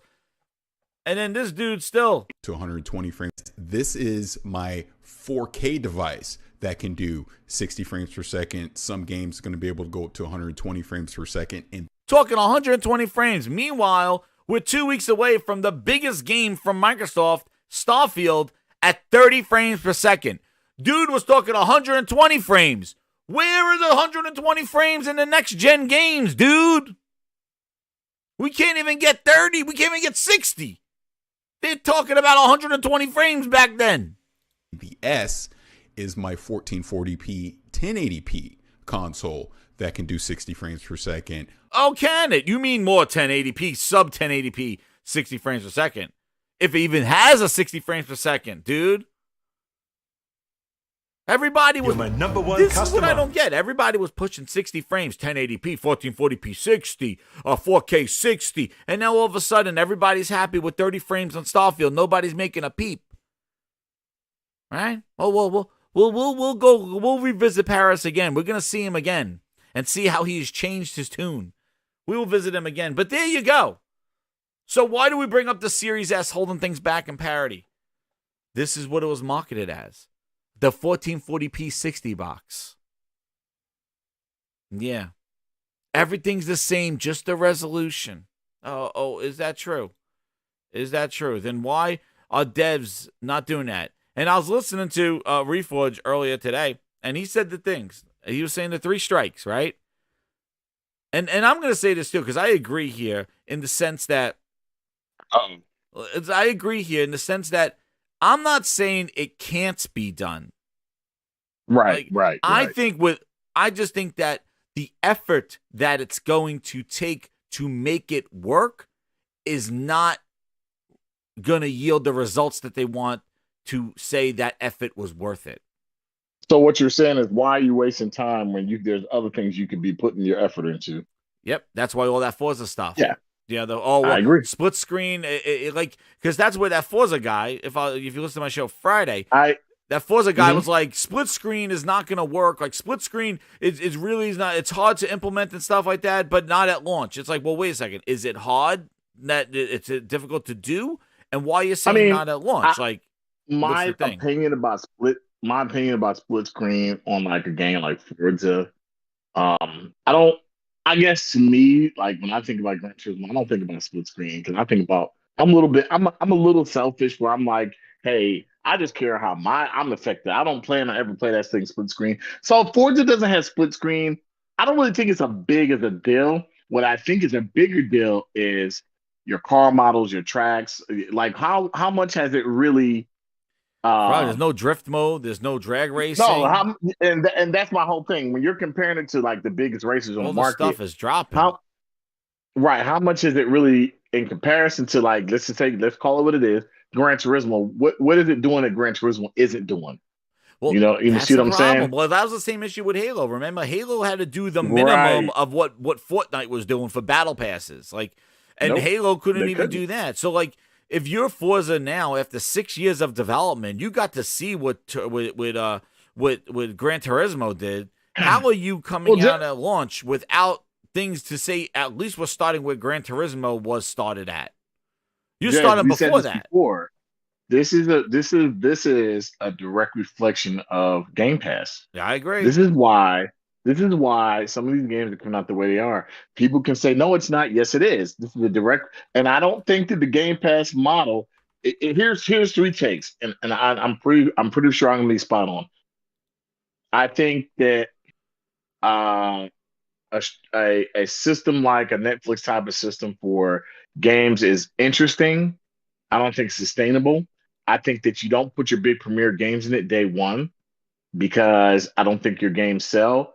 I think if you're a console and you cannot sell games, and that's the only way you can actually stay afloat, and you're a multi-trillion-dollar company, then yeah, it's great for you. But neither Nintendo or PlayStation could really just do this and be sustainable. They Yeah. will crush them, right? The second Yeah. thing I think is game streaming is nowhere near a viable take at all, unless everybody gets fiber. Where game streaming is nowhere. Look, we can't even get the power infrastructure in this country right. You know, you got a whole state of Texas had no power years and years and years ago. So Yeah. if people think that we're going to be able to stream games, that's going to be a future. You got a hard freaking thing coming. That's not something that's going to happen overnight. We're far away from that. I think that it's something that it can be done, but on a level where it becomes a norm, I don't think it ever becomes a norm. Maybe not for another 50 years. I just don't think we're there yet. Mhm. The last point I'll make is, and I always say this: if the Xbox was not backed by $1 trillion company, it would not be here in the space now where it is. I agree. Neither PlayStation, neither Sony's PlayStation or Nintendo's whatever system they had could do what Microsoft is doing with their Xbox because they can just throw money. And people will say, no, it's not. Yes, they can just throw money. They're a multi-trillion-dollar company. Sony could not continue to look. Let me tell you, if Sony didn't get their act right together with the PlayStation 4, they were done. Yeah. They were done. It was their stock was not good. They were done. Their gaming would have been a dead thing. The other thing is with Nintendo. Same with Nintendo. If Nintendo could not come out with the game system after the Wii U and make the same mistakes, they would have been done. So both of them now, you're saying learned, but Microsoft doesn't seem to they be learning learn at all. They have not learned. They're doubling down. They have not learned. Let me tell you, you know what Microsoft learned when they first entered here with the Xbox? Everybody was like, oh my gosh, a new player. They learned from the Xbox. They said, this is what people want. Exactly. They took chances. They came out that 360.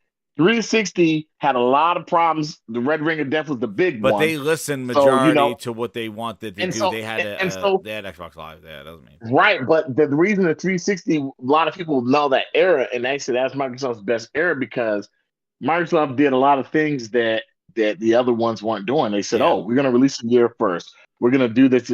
Yeah, they jumped the gun, and there were a lot of technology hurdles they didn't get implemented in their system, but that really didn't affect them. The fact that they didn't get a Blu-ray player in their Xbox 360 didn't really hurt them because Blu-ray was still trying to be determined. That was a battle they lost with the HD DVD. Yeah, but that was ultimately it was a battle they lost. And then their next system, they made all the mistakes that PlayStation 3 made. They made every mistake that PlayStation 3 made. The problem they did is in both generations. You just made the list. What they did though is that they banked on the casuals rather than giving the hardcore what they wanted. So like the Xbox One was built on more of like be the VCR for your family. So like be the like, yo, Xbox record that, Xbox turn on my TV, Xbox watch Family Feud. You know, they market it to the casual. TV. And then they did this and Connect and like all that other stuff. Instead of marketing to the hardcore, they marketed to the casuals. Now they're doing the same thing again. They're marketing the S to the casuals. They're going to the people that really, or the cloud, the people that really don't care, the people that are really not invested. And they think those people are going to carry them. They're not. You abandoned your core.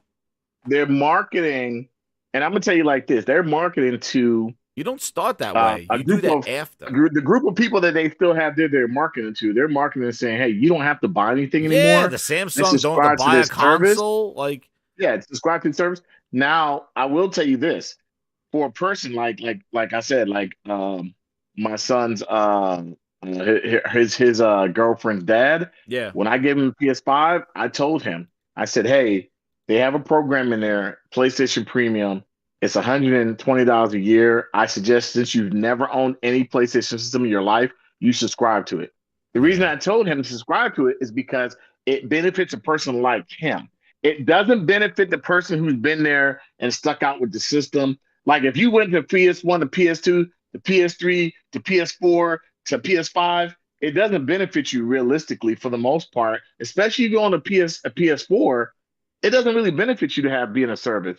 If you own an Xbox One, it doesn't benefit you to be in a service. But a lot of these clowns will say, nah, man, this is superior. It's a service. You guys are idiots. Yeah. You guys are idiots. So when you get your games in this service and they're not what you think they are, and you see the games they go after, you're like, man, like we got Exo Primal. Like that game is shit. Oh my God, like a lot of games you're getting in this Game Pass. That's why they're banking on the games. Starfield, which is the next thing on cover. Like you got to hear this, Frog. I don't think you heard this yet. I'm gonna hear this. So let me get JX. I don't think I have. Yo, wait, dude, you're gonna go crazy. JX Gaming 78, thank you. He goes with the 10. He goes, hey Jez, can't catch the show live, but I'll watch the replay. Stay cool and keep those gears grinding. Thank you so much, JX Gaming. Shout out to you, man. And then also 4-Star General, member for 21 months, almost coming up to 2 years. My goodness, 4-Star General, since the beginning he's there. He says, Xbox keeps listening to the flute. He wants that. There it is. The horrible flute. Phil Ness skin flute. He playing it. Damn skin flute. Oh, goddamn. Phil Ness. Where is he? Where's he jamming? Oh, God, Phil! Stop it! Oh, gosh. We haven't heard the flute in a while. Oh, my goodness. He's going hard. He is, man. Oh, God. Wait, we had the... Oh, God, Phil! Stop it! Oh, gee, Phil, my goodness, that flute. Oh, my God, man. He playing that horrible flute. Oh, my goodness. And there he is. And remember, for the new grinders here, if you haven't noticed, like, you don't know who the flute guy is, flute, the Phil Ness quality flute, here he is right here, because we have a lot of new members here. So I just want to just shout out some of the insiders for the grinders. This is this is when Phil plays the flute. This is his representation at the Game Awards because they had no games. So Phil Spencer took to the stage and started jamming on the flute. So that's where he came back. There he is, everybody. Phil Spencer knows how to play that flute. Look at him go. There he goes. Look at him. Look at him go. He put on the wig and he went on that stage and he performed at the Game Awards because he had no games. Look at him go. He brought another flute out. Look at him. Woo! Go, Phil. Go. Go, Phil. Go. Freaking skin man, flute. Yo, Phil Spencer, he rocking that flute, man. Look at him go. There he goes again. Watch him. He rocks it, man. Whoa. There he is. Phil Spencer on the flute. There he is. Afro Thunder, they said. Dude, Phil was rocking at the Game Awards. Look at him go. Woo! That flute can't... Look how small that flute is. It's monstrous in his hands. Pause. Phil Spencer on that flute. Sign me, please, I will bend. Woo! Go get him, Phil! Oh, yeah! The flutes in the chat. There they are. Look at them. There he is. I love how he pulled out another flute. Watch this. He pulled out another one. He's not done. He's like, I got another one in my pocket. Oh, he got another flute. Phil Spencer got another flute. Look at him go, man. Woo! He had a whole damn arsenal. The micro flute. Oh my God, Weezer called him Phil Potty Rock Spencer.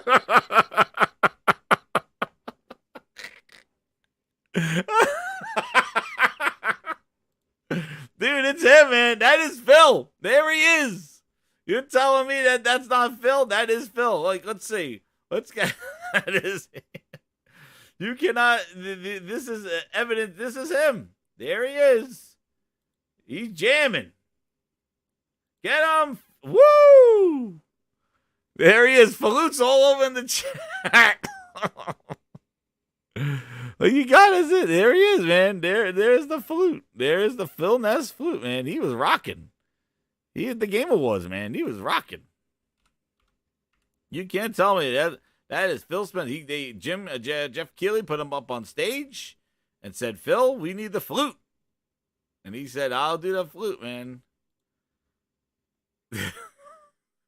Anyway. So there's the flute, everybody.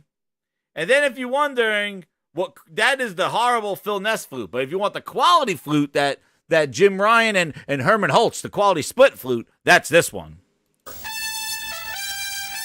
That's a quality flute. So just to catch everybody up to par, because I know it's been some time for the flute definitions. Yeah, but Frog, we gotta talk about the Starfield thing.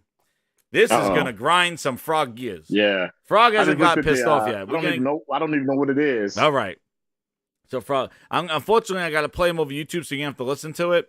But and there's a couple of things here. I'll try not to stop it as much. So there's a lot of stuff going on about what is Starfield gonna review as. What is Starfield gonna like? It needs to be. I keep hearing this. It needs to be a game of the generation. It needs to be a 10 out of 10. It needs to be. It's so long. This game needs to be. What is the Metacritic score? There's rumors that the people won't get reviews from Keymailer until September 1st when the game drops in the special edition. Wait, isn't that when it drops? Yes. So then, apparently, according to my research, Bootleg Jez came out and said that is false, and that's all he could say.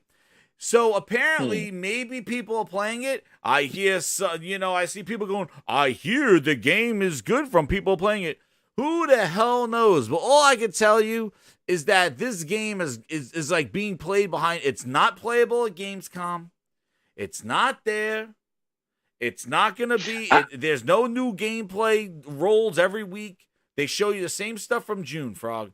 So now there's this pressure. I haven't seen any advertisement for it either. So here we go with this Xbox podcast. Let's hear what they had to say here. There are a couple of noise out there. Oh God! But that's the thing. But in the end, it doesn't matter if Starfield's great. I'm already convinced that no one wants to give Starfield high review scores. I think they want to give it 8s, 8.5, 7, 7.5, so they can then create more content after that to say how Xbox sucks again, because Starfield wasn't a 10 out of 10. It just doesn't make any sense. It doesn't make any sense. It's and not only that, as we've since discovered, even if they give Starfield 9s and 10s, Xbox is still doomed. Look at Halo. Halo on a certain big name site got 9 out of 10, but still sucks as a game. Yep. So this is why we say it doesn't matter what they do, and why Phil finally has realized it doesn't matter what they do. So just become the evil bastards they want you to be. Because I'm inclined to agree. If Microsoft become the evil bastards, right? So here's my secret hope, and this isn't a secret hope that's coming from a place of games, because I don't care about ABK's games.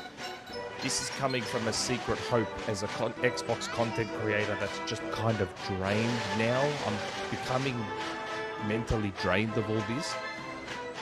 I want Microsoft to just become the evil. You just made the list! Go, ha, ha, ha. We've pushed the deal through, and I don't need to hear anymore. The circus has left the building. So there seems to be... So that's the case. Again, that doesn't make any sense. So if that's the case, why not just become a publisher? Why not just become a publisher if nothing you make and you put on Xbox is gonna, whether it scores high or not, and you agree with Phil Spencer that, oh, I agree with Phil, like they're doomed no matter what they do. No, the thing is they stopped trying for years. Yeah. So if that's the case and you agree with them, and Phil is coming with this nonsense, why not just become a publisher? Why not develop content, publish it, and put it everywhere? As a matter of fact, if you want even better, if you believe in so much that Starfield may do great, why not? Why is it not being put on PlayStation to see if it's a great game and see where it's going to do better at? We already know what's going to happen. If this game comes out and it's good, people will talk about it. This game is going to get a lot of talk because of who's developing it and kind of who's. We already know that a lot of people are going to talk about this game. This game is a streamer's paradise. I do think that this game is going to, no matter what it scores, unless it's just, I'm talking about 6s and 5s, I think this game is going to be on the radar, and we're going to see a lot of content, a lot of streamers, a lot of stuff. I do think it's going to be one of those games that people are streaming it, they're going to make it one of those games. See, Frog, the problem that I'm having, but here's the other thing, Jazz. I don't agree with what he's saying as far as, well, if it gets a 9, it's still doomed. No, I think it needs to score well. It needs to be in the good graces of gamers on Xbox. They need something to talk about, not for just bragging rights. They actually need to say, hey, we got a good game, we're playing it. That's the problem. Made the list. A lot of these guys that will talk about a game that's good on Xbox don't play it. They're just saying they got a good game just for shits and giggles. That's the problem. Yes. And that's the problem I have. The problem is you're right. Exactly. That's what I'm trying to say. From that thing, there seems to be such an emphasis on what this game reviews at rather than people going, look at what we're playing. Like, it's more about how it's going to be perceived by the public and the review scores for a narrative rather than, hey, they showed me enough to get me excited for the game, or I'm interested in this. Saying that. No, they're all wondering about the score. I even have a worse one, Frog, that's even worse and more current than this, and it comes true of XCast. Let me post this one. Wait till you hear this one. Wait till you hear this one. The next one. Let me get this. J. Thomas, member for 2 months. He goes, what up, Jez? Been a minute. Hope you're doing well. Been going through some crazy family stuff recently. Well, I hope all goes well with you, J. Thomas. Shout out to you, VIP Grinder, for 2 months. And Warawana, member for 1 month. Xbox wants to push mobile and cloud. Console isn't their fight. Why do these Xbox fans not get this? LOL. Warawana, thank you for being a VIP member. And you want to know what? It's hilarious. The same people talking about the emphasis of this review scores are the same people that tell you that Xbox don't care about sales. They don't care about consoles. But meanwhile, when it comes down to it, their inner fandom forces them to ignore what they're saying. They tell, it's about everybody playing the games. Well, all of a sudden, you love exclusives. Phil, make it exclusive. What happened to the more people play, we all win? What happened to that narrative? Because you were shoving down that our face when Sony was coming out with all these exclusives. All you talked about was Sony anti-consumer for exclusive games. Sony anti-consumer. And it's like, well, what happened? As soon as you started bugging up and buying publishers and grabbing that ass, all of a sudden now you're like, exclusive, make it exclusive, make it exclusive.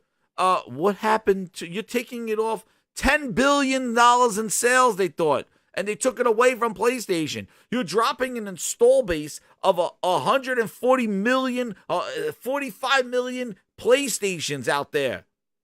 And you're willing to sacrifice that install base to let those, you got an install base of PS5s out there right now that are about 50 million they're approaching in the next few months, expecting another 25 million. You're looking at a console that's going to be about 60 million by the end of this year. And you think, you don't need to put the game on a PlayStation, keep it on Xbox. Xbox is selling the booster at S, and it has maybe about 24 million right now. And it's like, but PC is going to be doing it. But that's not your Xbox, dude. That's not your Xbox. The console is 25 million, and it's supposed to be more people to play, Frog. So you're willing to sacrifice an install base that is growing astronomically with the PS5, but put it on PlayStation. So how does that fit your narrative of more people to play? And Makes no And sense. what it is they're liars. We know that. They're liars. They're two-faced. They're liars. They're two-faced. Wait, Frog, I got to show you this one. Let me get this one is insane. This one I yelled out loud with this one. The only look, Stevia is like the only people who really cheer in the Stevia, champion for two Xbox. creams, one sugars. And they freaking give Halo to 10s and 9s. Oh, they're even though giving the us a game 10. is Wait, not- this game's Yeah, gonna they're be. gonna get I'm this telling game. you right We now. already know that. This Yeah, game, we already know that. Starfield is getting ball washed and fluffed. It is going to get fluffed no matter what the bugs are. Oh, wait, I got all the quotes for you here. But let me get these super chats here. Grinders are going wild. Right now. They going here, right? They going here. Kali Hugo with the 2, he says he's drained as an Xbox creator. LOL. Yeah, I'm sure that's the media's fault. Dude, that's because Microsoft sucks at everything, and they said that they Well, let suck. me ask you a question also. Let me ask this question real quick. Spider-Man, because I'm getting my Spider-Man console on September 1st. So my time will be consumed setting up my Spider-Man console, and people getting their Spider-Man console the same day as Starfield. I think that is going to overshadow. That's going to overshadow Starfield in some sense. Then also you got Baldur's Gate 3, which I'm not going to act like I'm the biggest Baldur's Gate fan because I'm not. I don't like games like Divinity, Original Sin, and all that. Those aren't my type of games. But the fact that Baldur's Gate is reviewing so well and be talked about so well, I think maybe you have a new It's going to take some of audience the people. RPG, the PC Right, it's gonna RPG take- hype. It yeah, will. it's going to take that audience of people who But it's a different are playing RPG on though. PlayStation. I don't think it's gonna take Right. directly, but it's definitely took the wind out of like everybody hungry for an RPG game, like to dive hours Right. in. Baldur's Gate is feeding that need right now. Whether that need is Right, absolved by Starfield time. The other thing is that a lot of people are gonna definitely jump into Starfield, but if there's not a lot of engaging stuff in there, and it's more of like, oh, okay, well, wait for the mods to do things. They're I'm gonna not go gonna right act like back I'm to. not- They're gonna go right back to Baldur's Gate, right back to what they've been doing, Diablos and stuff. Spider-Man, Right and- there. Like I Yeah, said, Starfield I'm would not have been gonna better. act like But Frog, I'm Starfield not would have been better interested. coming out last year. I think it would have had a clearer runway a little bit last Yeah, I year. agree. Because the I agree. RPG world right now is pretty damn full. And you know, with Yeah. Diablo and now with Baldur's and not Gate. only, and Jez, not only that, this year has been a very good year. Yes. For gaming. And last year was good with This year- Horizon. Well, it was good for PlayStation, No, but this year, I overall, think this year, when you look at the games that have come and the games that are still to come, this is a amazing no, this year's been great. year. This year's This been year's great. been yeah. amazing. I've had no freaking there's no game drop for Started me with, as far as Hogwarts. games I Like want to play. Hogwarts came out. I thought Yeah. Forspoken was great, but I know that guy hit hard. But I like Forspoken. Yeah, but Forspoken is got Hogwarts. crazy. You got, and it's not just Final and Fantasy it's- and 16. Yeah, I say it like this: there's two as far as exclusives, two consoles, the Switch and PlayStation. They're getting exclusives out the yin this year. But Microsoft, even third party, there's good third party games come out this year. And sometimes those third party games don't And hit. Zelda But as there's well. been great You know, third-party Zelda games. came out Yeah, you across got the thing. Like, Zelda, yeah, there's like you got that's why I freaking- said Starfield. You got Mario moved- RPG, you got Yeah. Metroid, you got Dude, so many games. Starfield Yeah, don't get me fell wrong. into, There's a lot of pit remakes, hole right but there's now. a lot of good games. Period. There's a lot of good games, And also, too, and Frog, I do the agree with you. Spider-Man console is also coming out the same month as the Starfield. So is it gonna the same day? Same day. So like Starfield. So I like you're get my looking at Spider-Man NPDs. console September 1st. But Frog, the problem is too with Starfield is that they don't have a bundle for Starfield with the console to Nope. kind of associate it with Xbox. They don't. They don't have- care. Game Pass. I know Game they don't. Pass, I Game know, Pass. but like they don't have a thing to even boost up NPDs to try to get their console sell. The And- other thing is and that the Jez, this should've been the console, one time- the Frog, the this console's should've been the playing one- it at 30 frames a second. It's not even the best way to play. So Right. it's not like But- I'm going to go pick up an Xbox and play Starfield. You're playing the worst version of Xbox. But of the Jez, Starfield. regardless, every Xbox Series S and Series X should have Starfield come in it when you go buy it. Yeah, every they single one should have Like Starfield. you in spent it. $7 billion Every single on one. this. Why wouldn't you make sure that this is associated with every Xbox? And you every own Xbox can be Bethesda. associated with this. Yeah. Even if you're pushing Game Pass, every console you sell that's on that shelf, you need to say, "Hey, play here, included for free. You get this game." And look, because I already think that the PlayStation 5 by the end of this year will be $399 at a standard price. I think don't $399 understand how you don't bundle Starfield Yeah. with the console. I don't know how you don't have bundle an it. exclusive console with Starfield. Like you own Bethesda, you own the whole goddamn company. This is like not having a Halo console. Like this is, and the Look, problem is unless that I guess- everybody yes. is banking on this Starfield to save the day. And the problem is, like I said, this game is going to be there on Xbox, and maybe eventually it comes to PlayStation, and we just don't know. I don't think that's going to happen. I don't know. I think that they are marketing. They are not associating this game with an Xbox, considering that we talked over 2 years about Bethesda and them owning them and owning the whole thing. If this game comes out and it's in like that Redfall kind of like catalog of they will not. The reviewers, I'm going to play the thing right now. The reviewers will not let that happen, no matter how bad it is. Let me get Wana's here. He goes, we want to end Xbox. We want to end exclusivity. Also, Xbox, let Samsung pay for exclusive TP Game Pass app rights, and AMD pay for exclusive upscaling tech for Starfield. Exactly. They talk out of both sides of their mouth. But let me show you this. So this whole thing about this review process and what this needs to be and why, first off, it's more for the narrative that Xbox has turned a corner on quality games than actually what this game is by itself. Because I still think Microsoft has not done a very good job, nor Bethesda, of really showing what this game is. And if you listen to some of these interviews, a lot of the hope and dreams is coming from just their lack of information about the game. Because Bethesda and Todd Howard only touched the surface of what this game is and really has not shown like a real, just like straight up like 15, 20 minutes. If this game is so massive, how do you not show just a single mission and how it evolves and the emergent combat, the emergent environments, what you do on a planet that there's nothing there? Like, just show some gameplay loop rather than just highlighting features of a game, cut scenes, and choosing the best little shooting combat here and there.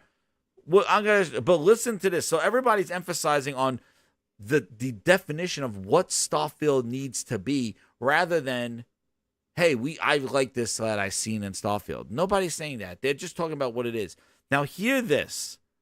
This is insane. I yelled out loud when I heard this thing because first let's go into what Starfield needs to be, and then I'm going to hit everybody, over 380 people in here. Hit that like button. I'm going to hit you with this clip right here, the home run hitter.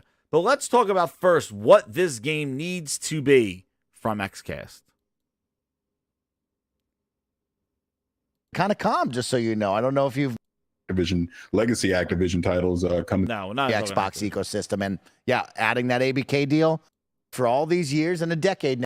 To Gary's point, of all the hype, everything that people have been saying about it, coming off of that direct, obviously us talking to Todd Howard about it, I'm expecting it to be a 5 out of 5. If it was the exact same game coming from a lesser known developer that didn't have the same pedigree and it hadn't recently just been bought by Microsoft and it wasn't so tied to, the perceived fortunes of the entire Xbox platform, it would be a different proposition. But it's not. It is all of those things. And so it is going to be held to a higher standard.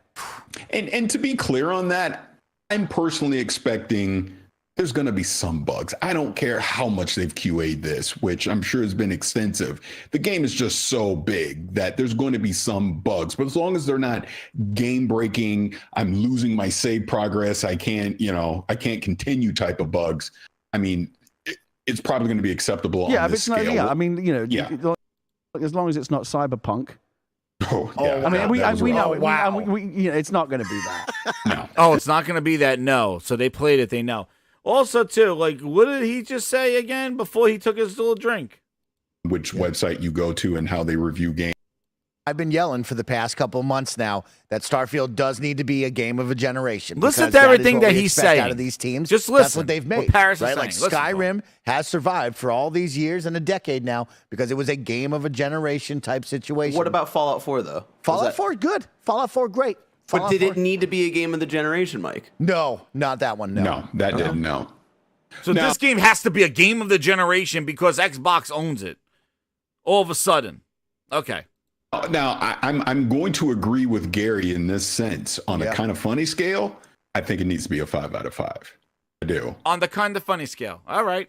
I mean, depending on which website you go to and how they review games, I think a 9 out of 10 would be acceptable. But I think the way that we review games and the way we scale them, this should be a 5 out of 5. I think if it's 4 out of 5, okay, it's a good game. You want to go play it. But to Gary's point, of all the hype, everything that people have been saying about it, coming off of that direct, obviously us talking to Todd Howard about it, I'm expecting it to be a 5 out of 5. If it was the okay. Okay, so we hear that this game is expected to be a 5 out of 5 on their review website, right? Okay. And then what does he say about bugs? For me in particular is when I look at this game, what will be those planets that are handcrafted that we know a lot of? It's not going to be new type of bugs. I mean, it's probably going to be acceptable. Yeah, on this I scale. mean, as long as it's not cyberpunk. Yeah, I mean, we know it. wow. It's not going to be that. No. That would be. So he's saying it's not going to be that. Paris is like, no. Oh, okay. Did anybody think Cyberpunk was going to be that leading into it, including the yellow chairs, right? Okay. Just to listen to all this seems like damage control, right? Keep listening.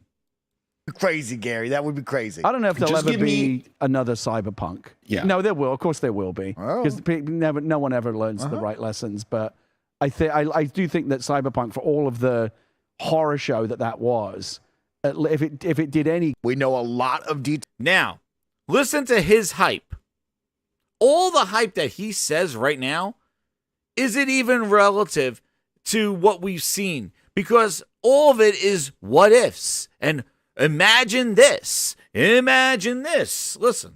Details all about it, but there's still a lot of unknowns. I think the fun part for me in particular is when I look at this game, what will be those planets that are handcrafted that we know have a lot of things going on, and what will those planets be that don't have the anything procedural going on? ones, yeah. Yes. Is that wowing? Is this something fun? Is this turn out a month from now going, man, I don't like this at all. There's no point of going here. Of course, the modding team, those people that are out there in the modding nation are going to go wild with that kind of stuff. That also allows for a lot of DLC and expansions for this team to cook up different things on some of those planets that haven't been used. But yeah, for me, it's what will those be like for me? And also, just to kind of step back one more even from that, is it'll answer the question of, well, how important even is it that those thousands of planets are interesting in and of themselves? It may well be that the handcrafted core planets, there's plenty to do there, and you just, like you said, I never want to leave Space Vegas, whatever that Space Vegas planet is. I'm going to hang there. Yep. Right? Can I say this, and I will keep it anonymous.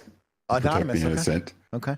I may or may not have talked to someone that has been playing Starfield. Whoa. And they may or may not have got me pretty hyped for it, in the sense that this anonymous person said that they're going to be very fascinated to see how it's reviewed, just because of the size of what this game is, just how big it is.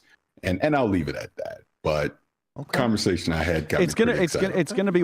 What I think is very interesting, everybody here, is like the questions that these two guys are asking about what does the empty planets mean, and what don't you think that is an issue that how the marketing and how how Todd Howard and Xbox haven't even shown that it's basically all these questions, like, what do you do when you land on a planet there's not a lot there? Is it boring? Is it this? Isn't it interesting that those are questions that should be answered to get you hyped about the game? Like, am I missing something here? Like, I feel like those are things that you shouldn't be wondering about. You should know, hey, when I land on this planet, these are the kind of things that are going to evolve. These are the things that are going to happen. Like, don't you think that's what should be going on, rather than, like, imagine, is it these planets going to be boring? Are these planets, what are the procedurally generated planets going to do? And what are these populated ones are going to do? What about this? And maybe this, is this going to be fun? Is it? Don't you think that's their job to market the game, to show you that it's going to be fun? Right? Modders will fix those planets, right, Nick? Like, I just don't understand, how is your uncertainty about the game making you excited about the game and not questioning, well, why didn't they show that to us? We interviewed Todd Howard. We are 2 weeks away from this game. Why don't we know the answers to what these procedurally generated planets will have for us? Will they have random missions? Will they have, just space pirates just show up? These questions should be answered, or there should be some marketing or some sort of demonstration, maybe at Gamescom over 3 days. Oh no, it's not playable. But don't you think those questions should be addressed? Like, that is not hype. I look at that as concern. If you are giving me a game now that I'm like, well, what do I do when I land on this planet? What is this going to look like? What kind of mission am I going to have? Like, what does the mission structure look like? Like, how this game is so big, but what am I going to do? Big game, good score, right? No Man's Sky, that was all the questions. If you remember, when No Man's Sky was coming out, it was like, well, what do I do in this game? Yeah, I can fly everywhere, but what do I do? But nobody's asking that about this game. Everybody's like, well, I don't know. Like, it's huge. That's all I hear. It's so massive. But it could be massive emptiness. What is it? And the fact that you don't know these answers to these questions, very simplistic ones, right? At wowing, is this something fun? Is this turn out a month from now going? Is this something fun? Or don't you think that's something that Microsoft money and Starfield money and Todd Howard should have been showing you? Because if you're questioning, is this going to be fun? Why would you even buy the game? Why would you even be interested in the game? If I see a game and I'm like, I don't know if this is going to be fun or not, well, then why would I even be interested in it? And it has to be a 9. You're saying this game has to be a game of the generation, but you're wondering that are handcrafted, that we know have a lot of things going on, and what will those planets be that don't have the procedural ones? Yeah. Yes. Is that wowing? Is this something fun? Is this turn out a month from now going, man, I don't like and this. What else, And what else he says? Any guns are, as long as it's not cyber to a higher standard. As long as it's not and to be clear cyberpunk on bad that, bugs. I'm personally expecting there's going to be some bugs. I don't care how much they've QA'd this, which I'm sure has been extensive. The game is just so big that there's going to be some bugs. But as long as they're not game breaking, I'm losing my save progress. And what I want to know, how you know the game is so big because they told you the game is big. There are 4 factions in the entire universe. 4 factions. This game is so big. You were saying it's so big. You didn't play it. It wasn't like you got a half-hour hands-on and you were flying to these planets and you were going, oh my God, look at all these options. Look at everything that I'm doing. You have no clue how big this is. All you know is what they told you. It's big. It's huge. As long as they don't have bugs as bad as Cyberpunk, we're good. You tell me the worst game? You know what's hilarious is that you're basing Starfield hype off of the previous games. Fallout, not Fallout 76. We forget about that one. Fallout, Elder Scrolls, Skyrim. They can't, but this is what they do. You know what's funny is because Cyberpunk had the same issue. Cyberpunk was hyped up. Even though we saw more gameplay of Cyberpunk was hyped to the nth degree because of The Witcher and what CD Projekt Red did before that. Their fame preceded them, and they proceeded to launch a buggy-ass game. Incomplete. All issues. They're going to be bugs. Now that you hear all this stuff, right? Wait, I'm not done. I'm ready for the punchline, Aaron. Get ready. Now that you hear all this, like, oh, I hope it's good. It's got to be a 5 out of 5. It's got to be a game of the generation. Well, guys, here's the punchline. As soon as what's-his-name takes up the microphone like Bob Barker in the Showcase Showdown, get ready. You heard all this, right? You heard all their chatter. I built you up. You heard all this. 380 people, you heard all this stuff. You hear... This has to be a game. Oh, it's going to be fun. Oh, they're going to be bugs. They're going to be bugs. You heard all this stuff, right? It has to be a 5 out of 5 on the XCast scale. 4 out of 5, maybe not. But this game has to be great. I heard from an insider that this game is going to be huge, and I'm hyped for it. I heard. Get ready. Here's the punchline. Are you ready? Here it is. Tell me about this. concept of like a review in progress, or reviews that to be there, or concept of like a review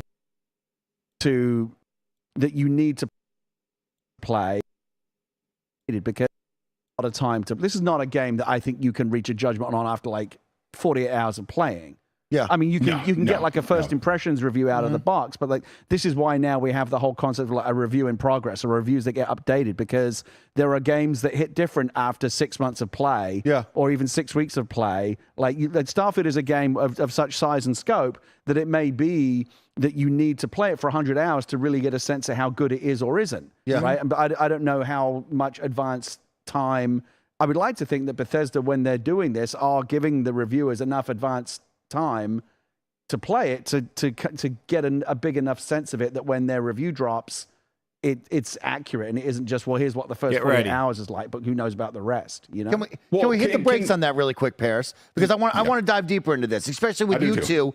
Let's hit the brakes and let's talk about reviewing this game and like reviewing in general, because I'm here with my two gaming dads. You guys have a lot of expertise in this business. You guys have reviewed games before, and I do want to talk about that. And I want to pick your brains because, Paris, we have spoke about it now on Kind of Funny Content. You will be the lead reviewer here at Kind of Funny for Starfield on the Games Cast, and then we will have all your questions answered. Did you hear that? Okay. Holy Spirit, activate. Oh, no. Holy Spirit, no. Oh, no. activate. Holy Spirit, activate. Activate. Activate. Did you hear that? After all this discussion, that was sus. Who's reviewing Starfield? Who? I want to pick your brains because Who's Paris, we have reviewing spoke it? about it now on Kind of Funny Content. You will be the lead reviewer here at Kind of Funny for Starfield. He's the lead reviewer for Starfield, the one that says it needs to be a 5 out of 5. Excuse me, right, Nick? Excuse me, who? That was He's the lead reviewer, the one that's saying this has to be a 5 out of 5. There'll be bugs. Are you kidding me? Are you kidding me? What are we doing here? Okay. Holy Spirit, activate. Oh, no. Holy Spirit, activate. Holy Spirit, activate. After all that talk, Activate. after all that talk, he is the lead reviewer. That is bias and sus. Like, are you kidding me? You heard their conversation. It has to be a 5 according to XCast scales. Dude, you're telling me this is going to be an honest review? This is going to be an honest review. You heard what its game needs to be. It needs to be a 5, he says. It should not a 4. It needs to be. It's huge. He's already saying there are going to be bugs. He's already damage controlling it. There'll be, excuse me, what? There'll be bugs? What? Not Cyberpunk level. Somebody told me to get hyped for it. You know, it's not going to be that. Like, this is the biggest cap I've ever seen. Gary. That would be crazy. I don't know if there'll Just ever give be me- another Cyberpunk. Yeah. No, there will. Of course there will. You out of the box. But like, this is why now we have the whole concept. We'll see, obviously. Like this. In this business, you guys have reviewed games before, and I do want to talk about that. And I want to pick your brains because, Paris, we have spoke about it now on Kind of Funny Content. You will be the lead reviewer here at Kind of Funny for Starfield on the Games Cast, and then we will have all your questions answered on the X Cast shortly afterwards. But let's talk about that. I want to know your reviewing process. How much time do you need? I want to pick your guys' brains about this when we talk about a game like this. No, I'm actually glad you brought that up, Mike, because I was going to bring up the same exact thing. I am doing the lead review for Starfield for Kind of Funny. And to Gary's point, it really comes down to how much time are they going to give us with the game? Is a week enough? Probably not. Is 2 weeks enough? I don't know, right? So we'll see, obviously, once review codes go out and we can start playing the game. And also inside baseball, part of it is you want to finish the game to do the review.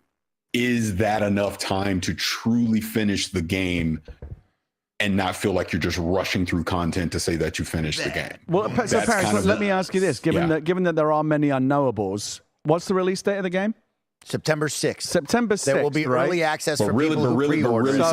Really September 1st. Yeah. Okay, so let's say we're a month out, right? Let's say the clock's ticking now, 30 days from when you need to have a review ready. At what point, how many days out where you still haven't got a review code, are you going to start to worry about, do I have enough time to really get my teeth into this game? If it's less than 2 weeks, right, I'll be. Really? 2 weeks? This game is so massive, so huge. 2 weeks. Well, this was 11 days ago, this podcast. And now there's rumors out there that it was going to be September 1st. According to Keymailers, that's what they're giving them out. But Bootleg Jez said that's false, but nobody's saying when they got reviews. Why are they being so cautious of when they, if they're playing Starfield for review, that's something, Frog, is that something that you hide? Is that there's an NDA about that people are reviewing? That if people got Starfield to review, have you seen that in secrecy? No, you say something about it. You don't have to say anything. You just say I'm reviewing it. Yeah, right? So why is Bootleg Jez saying that's false, but he will not clarify that review codes are going to go out soon or I'm reviewing it now? Why is that an NDA? Why would that be hidden from the public that people are reviewing? I remember when Horizon Forbidden West went out and people were like, "Oh, I'm reviewing it 2 weeks early." The street date, or what is it? The NDA is over on this date. The reviews go. The thing for the review codes come out. I never seen this kind of hidden. I'm playing it, but I can't tell anybody I'm playing it. I gotta review it, but it's a review code. It's not a preview. The game comes out in 2 weeks. I think people are playing it, but I do think people are playing it, but I think it's a mess. And I think they're telling people not to say anything about it. Really? I do think that people are playing it, but I think it's a mess. You know what else, Rob? There's no previews. Yeah. They had previews for Redfall where people got hands-on preview of the game and had previews. Starfield, the biggest game ever, has no pre-hype previews or previews at all. It is it's releasing. And we're not telling people when the review embargo is. Nobody knows when they're getting reviews. That's why this company came out, this thing today, and where is it? Right here. Games Enquirer saying hey, we're a website. Our review key is getting here on September 1st from Keymailer. And then they got all these people damage control and going well, Keymailer is not the only people providing review codes. Other people get it from the PR and damage controlling that people may have this game earlier. And Bootleg Jez just says, I'm not saying anything, but this is incorrect. But my thing is why is there, once again with Xbox, everything is so sketchy and shady and just weird. When God of War came out, it was yo, everybody got review codes with a view embargo. It was like an event. It's reviews will go live on this date. And it looks according to according to this thing, basically it's September 1st when the games are released for pre-order for the special edition, that's when reviews will drop.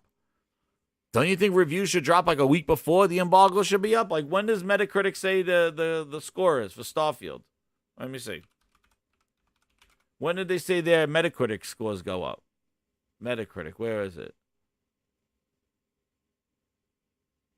Let me see. When did they say? Meta says here.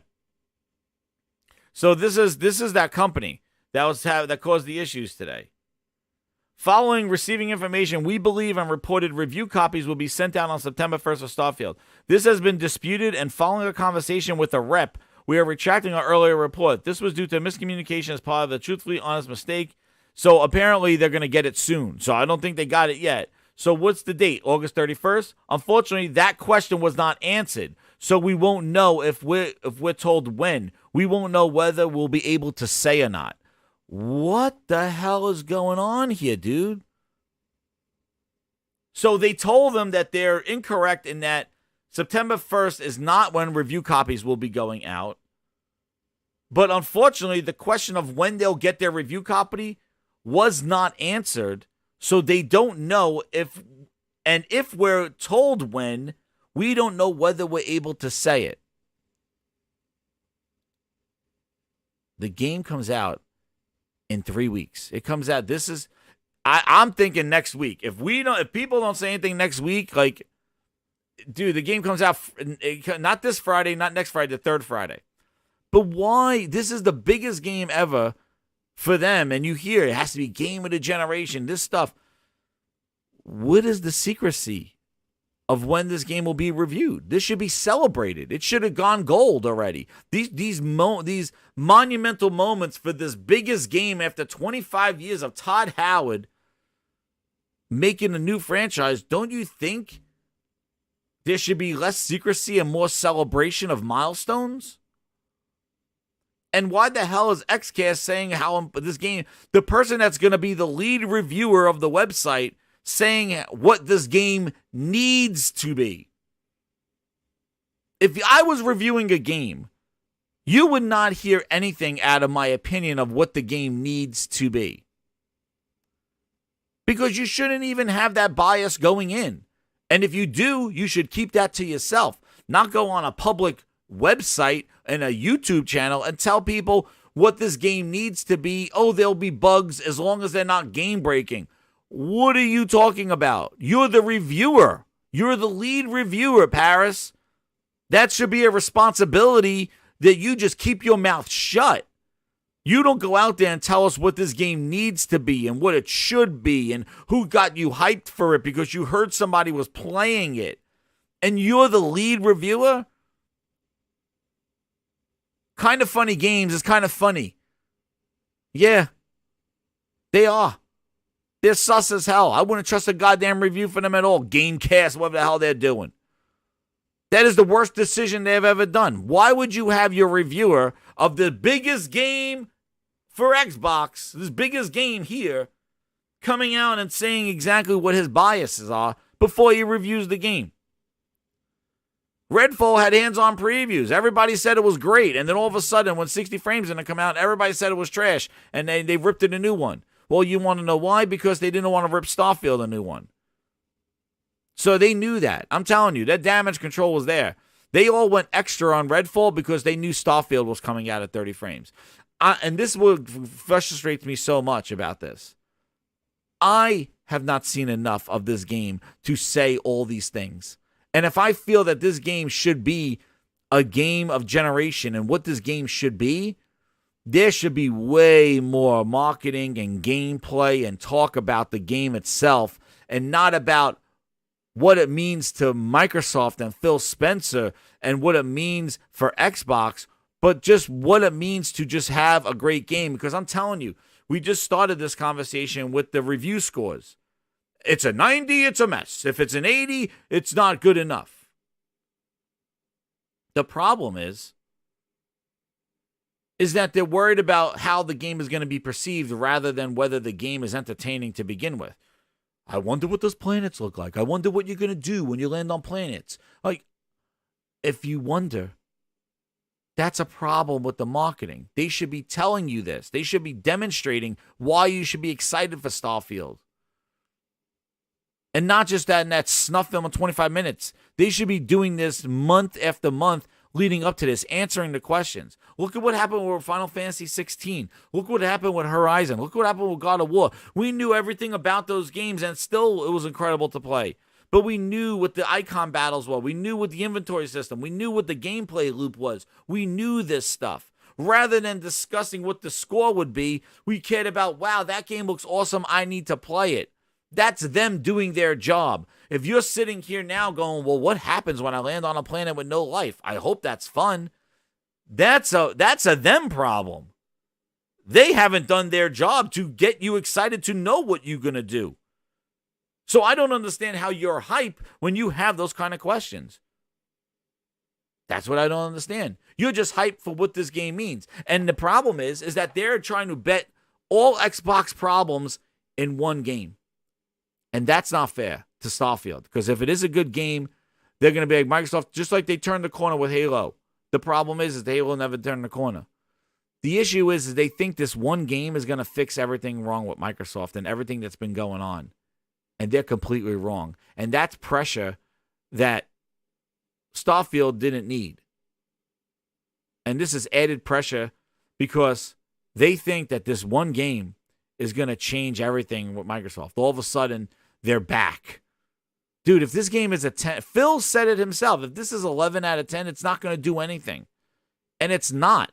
They haven't associated this game with a console anyway. It's not going to change anything. It's going to sell great on PC, on Steam, going to have tons of people on it.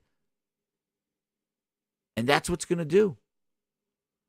And the modders will take it over. People will spend hours in it, and it will be another PC game.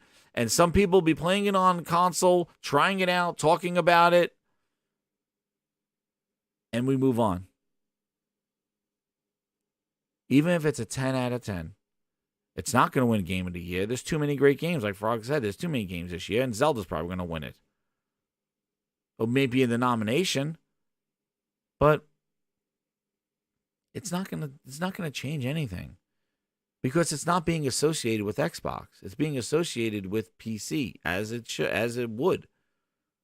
You would think Microsoft spent $7 billion. You would try to leverage this game with the console. They're not. At all. No console required, Mad Joe. Exactly.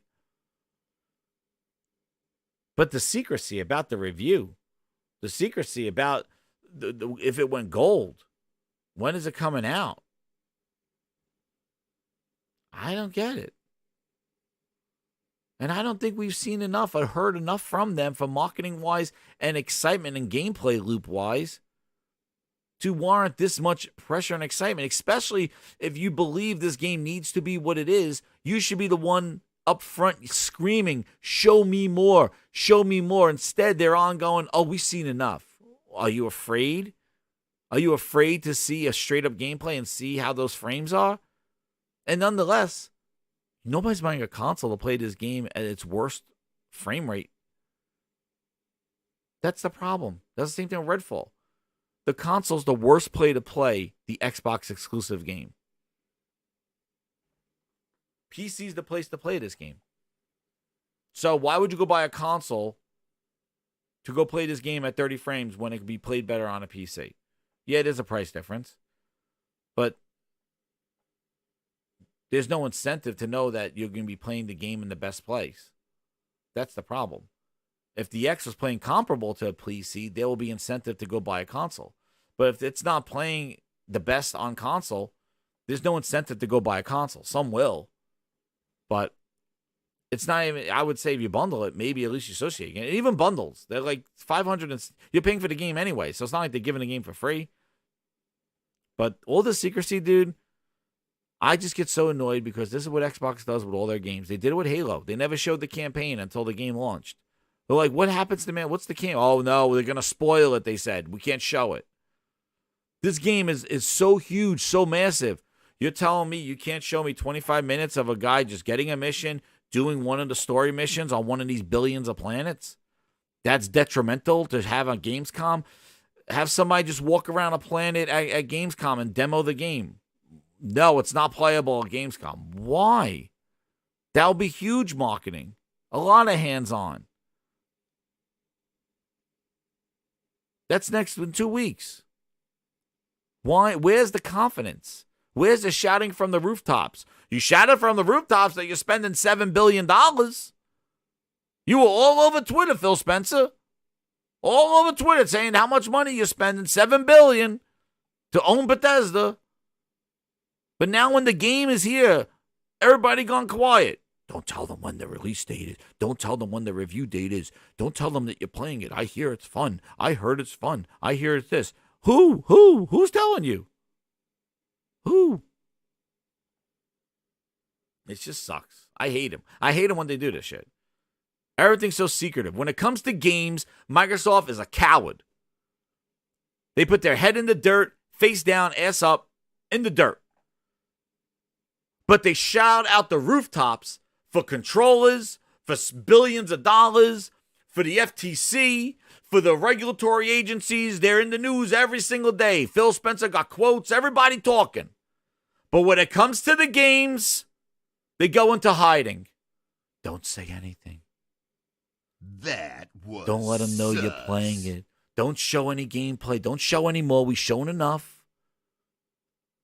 When it comes to the games, the things that we care about, Microsoft shows no confidence and hides everything. But Man, Phil Spencer, was out there signing asses, tattoos all over the place, hugging, kissing everybody, going all over the place at Games Fan Fest, interviewing about regulatory all over the place. Oh, I'm here with the EMA. I'm here with the FTC.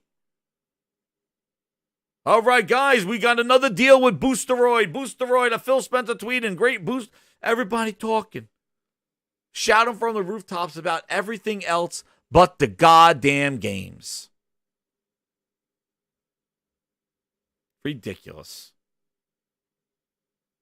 Wait, just wait till E3. There will be a showcase, but I can't say when all our games need help. Bootleg Studios helping with perfect art. And then on top of that,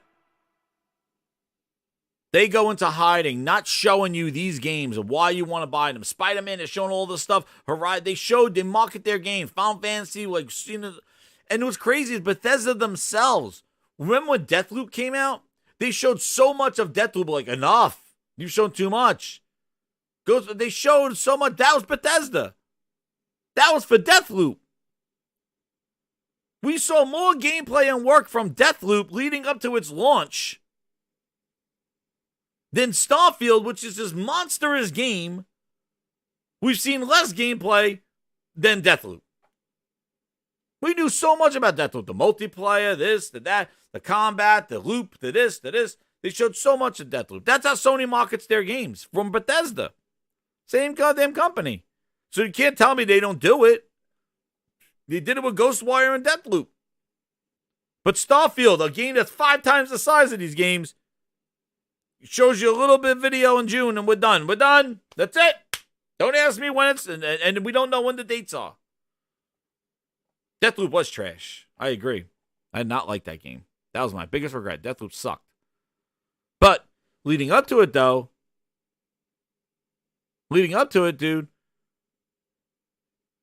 they market the shit out of it. They showed everything about it. Starfield is eons size of this stuff. Systems, building stuff, crafting, all these amazing things that we heard about. That's right, True Virgil. I told you, sitting by those quality nuts. True Virgil, we're working him down. He's getting there. He's making sense. Good job, True Virgil. I knew that the Herman Holtz nut therapy will work. Good job, True Virgil. We got you. We need another. Thank you for giving him the VIP member for another month. He needs another one. He's coming around. But yeah, craziness, right? But now that we have hidden facts from Microsoft, let's talk about when you're confident. Let's talk about when you know what the hell you're talking about. Let's talk about when you're the Cerny Letter. Terminated. And you deliver the quality. That's right, grinders. Mr. Mark Cerny, Terminator, Cerninator, told Digital Foundry, "You're my #1 customer." Nuts on chin. Oh, Jesus, too. Pause. He says, you buying Everspace 2, bro? I don't know, man. I don't know about Everspace 2. I don't know. I don't think so. But we got... Game Night, man. Game Night. Shout out to Game Night, man. He reads my mind. Because I was going to ask that question, but I was like, you got to move on to the Cerninator. Game Night 123 with the facts coming in here. $10. Thank you so much, Game Night. Exactly. Bethesda announced that Fallout 4 went gold on October 23rd, 2015, 18 days prior to release on November 10th. We're 17 days away from Starfield releasing September 1st with early access. You're my #1 customer. And it's gone quiet. All right? Thank you, Game Night. Read my mind. Right? Same company. So,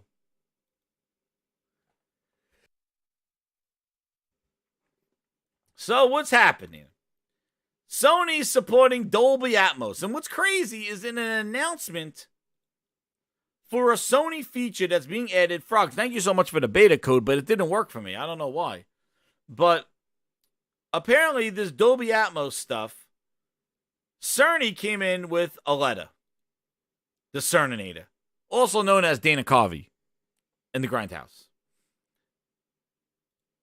He delivered this glorious letter explaining about... Oh, man, what happened to the stream? All right. Explaining about... Oh, there we go.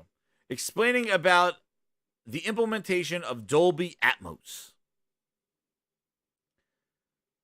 Now, we're going to read some of his little thing. We can't read all this because the intellect from the Cerninator is just too much. Terminated. But we're going to try to read it as Mark Cerny would read it. So bear with me, grinders, as I get Mark Cerny in here to read this. That we have grown over just about 2,400 subscribers, so I do have some connections. And let's see if I could get Cerny in here to read this to everybody and to really hone in on what it means to be Dolby Atmos and to drop some facts to Digital Foundry, which in an incredible turnaround of events, apparently this turned out to be bad news for Xbox. Oh no! We suck again! We'll talk about how that happened. But right now, let's just listen to the smooth sounds of the Cerninator as he goes into here to talk about something and give the facts. Where is the Cerninator? We gotta find him. We gotta get him in here. He's in the green room right now of the Grindhouse. He's in the green room of the Grindhouse. I'll get Cerninator in here to talk about here. He's gonna no, that's Phil Ness. Now.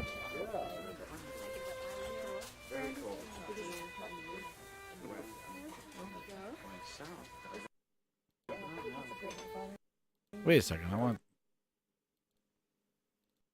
Where is it? Damn it. It's not working.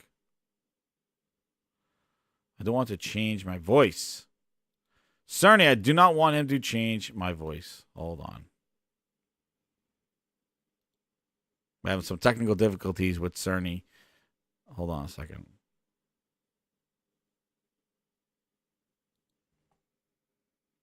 Some technical difficulties here.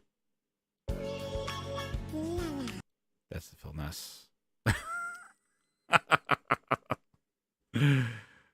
Let's see if I can do it. He's right here.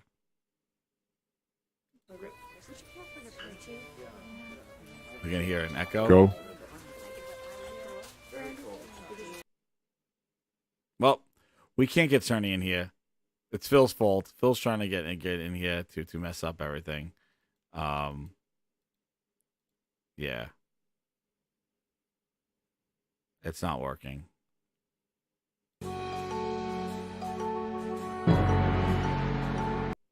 Oh, man. Technical difficulties. Yeah. Got him.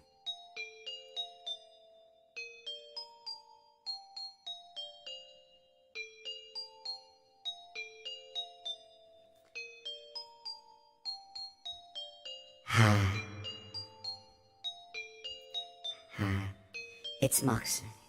Oh my God. Hi, it's Mark Cerny here. And I had to drop some facts. Sorry for the technical difficulties. I had some issues coming out of the green room. So, let me hear and tell you the story of how I implemented Dolby Atmos included in our Tempest-based 3D audio. So, it's probably the easiest to tell you about the Tempest-based 3D audio and how Dolby support is ambisonic audio. It's very popular these days. But when we have discrete 3D audio objects,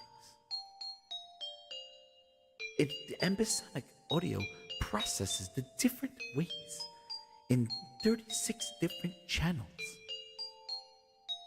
And the sound comes from over there over there. It's really remarkable. Then, what happens is that the 36 channels are based on location around your head. We've taken the pristine sound environment and implemented it into the brains of the PS5. Now, with the 36 channels, the math is a bit complex right here. It's a little too much for you people to understand the implementations of the PS5, but I'm going to put it as simple words as you could understand. Now, we take the 36 channels based on location, and then we put the episonic audio channels into the 3D Tempest Audio Tech engine for rendering. We've built premier sounds in our PS5. We've took the best of the best and really put it together. Now, our Tempest 3D audio processes the 36 channels, and that could be working through headphones, through stereo TVs, 5.1. Now, what the fools at Digital Foundry said about my Atmos, I had to drop some facts on them. And I'm not going to get and cuss because I do have a filthy mouth as Mark Cerny Letter. But let me tell you this. We are now speaking about 7.1.4. Now it's 4 overhead speakers now. And that doesn't change anything with our Tempest audio. All we're doing now is adding 2 more speakers. I know it's a lot to count for you folks that at Digital Foundry that don't have a brain. But it's another 2 speakers. It's not doing any more for ambisonic sound. Like I told you, I spent years designing the PS5 to make immersion the most powerful thing in the vibrations. It's incredible. Now, we took in 7.4. And I told you this time, we're adding 2 more speakers. And you don't know what? Even if we tell you, I'm sorry I'm so low, but I'm Mark Cerny. You're not supposed to understand everything that I'm saying. Okay, Grinders? You cannot understand the words. I speak very slow and very low. And you can't hear me.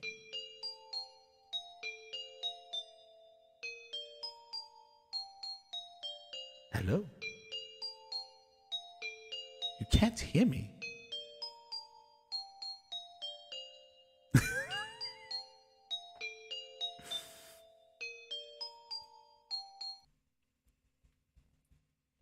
Grinders, I need to know. Did you hear anything? Or you just heard that song? Can you not hear anything? You heard me. I can go back and hear it. It got me. Hold on. Did that really just not work? You can hear me. That was Mark Cerny, everybody.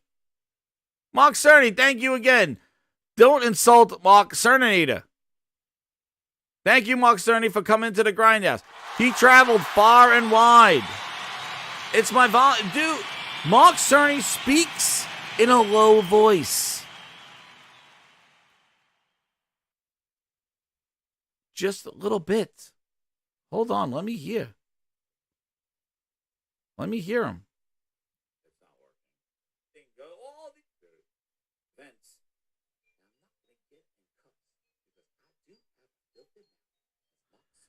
He's supposed to put you to sleep. He's supposed to put you to sleep. Mark Cerny, thank you again. I'm sorry. I'm sorry, Mark Cerny. They just were a little upset. They used to me yelling all the time, and they just couldn't understand the mumble whispers of everything that he was talking about. Some came through. All right, so I just wanted to let you know, Cerny. So sorry about that. Oh, what? Lisa, what did you say? What?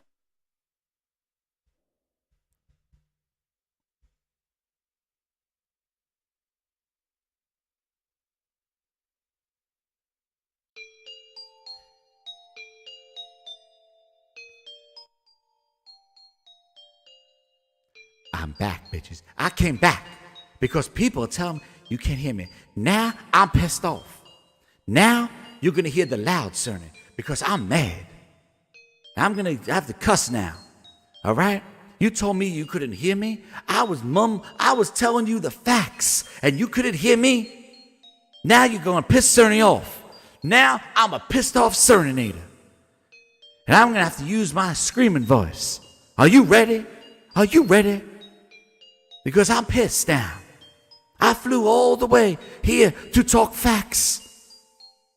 Now I'm all flustered and shit. Oh yes, I cuss. I cuss a little. I cuss. That's right. You got Cerny pissed off now. You tell me you can't hear me. You can hear the facts I was dropping to Digital Foundry. Now, man. Now you got angry Cerny. I'm taking off those bifocals right now. It's over, bitches. Cerninator's pissed off. God damn. I knew you couldn't handle the facts. But now, I knew it. So now you go read that paper. I'm not reading it to you anymore. Now I'm done. Mic drop, bitches. I see you on the PS6 or the PS4 Pro. PS5 Pro is coming and you're not ready for it. Oh yeah. Cerny out. Bitch. Mic drop. Holy God, what the fuck? You pissed off Cerny. He's the nicest guy ever. Holy shit. God damn it, Frog. How the hell? You guys need to calm down. You just pissed off Mark Cerny. I don't know if he's ever going to come back here again. Drop my friggin' microphone. Cerny. Jesus. Cerny, they're sorry. Cerny, they're sorry. I'd never come back again. I'd never come back. Cerny. Calm down. My God. Cerny from the fifth line. That's right, man. Cerny's a mean son of a bitch. I'm trying to calm him down right now. He's pissed off. Holy shit. All right. Okay.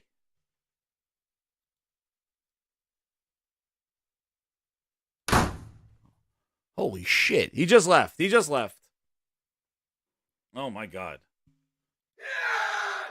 Jesus. Cerny. Calm down. Stop slamming the goddamn door, Cerny. Anyway. Cerny, come back.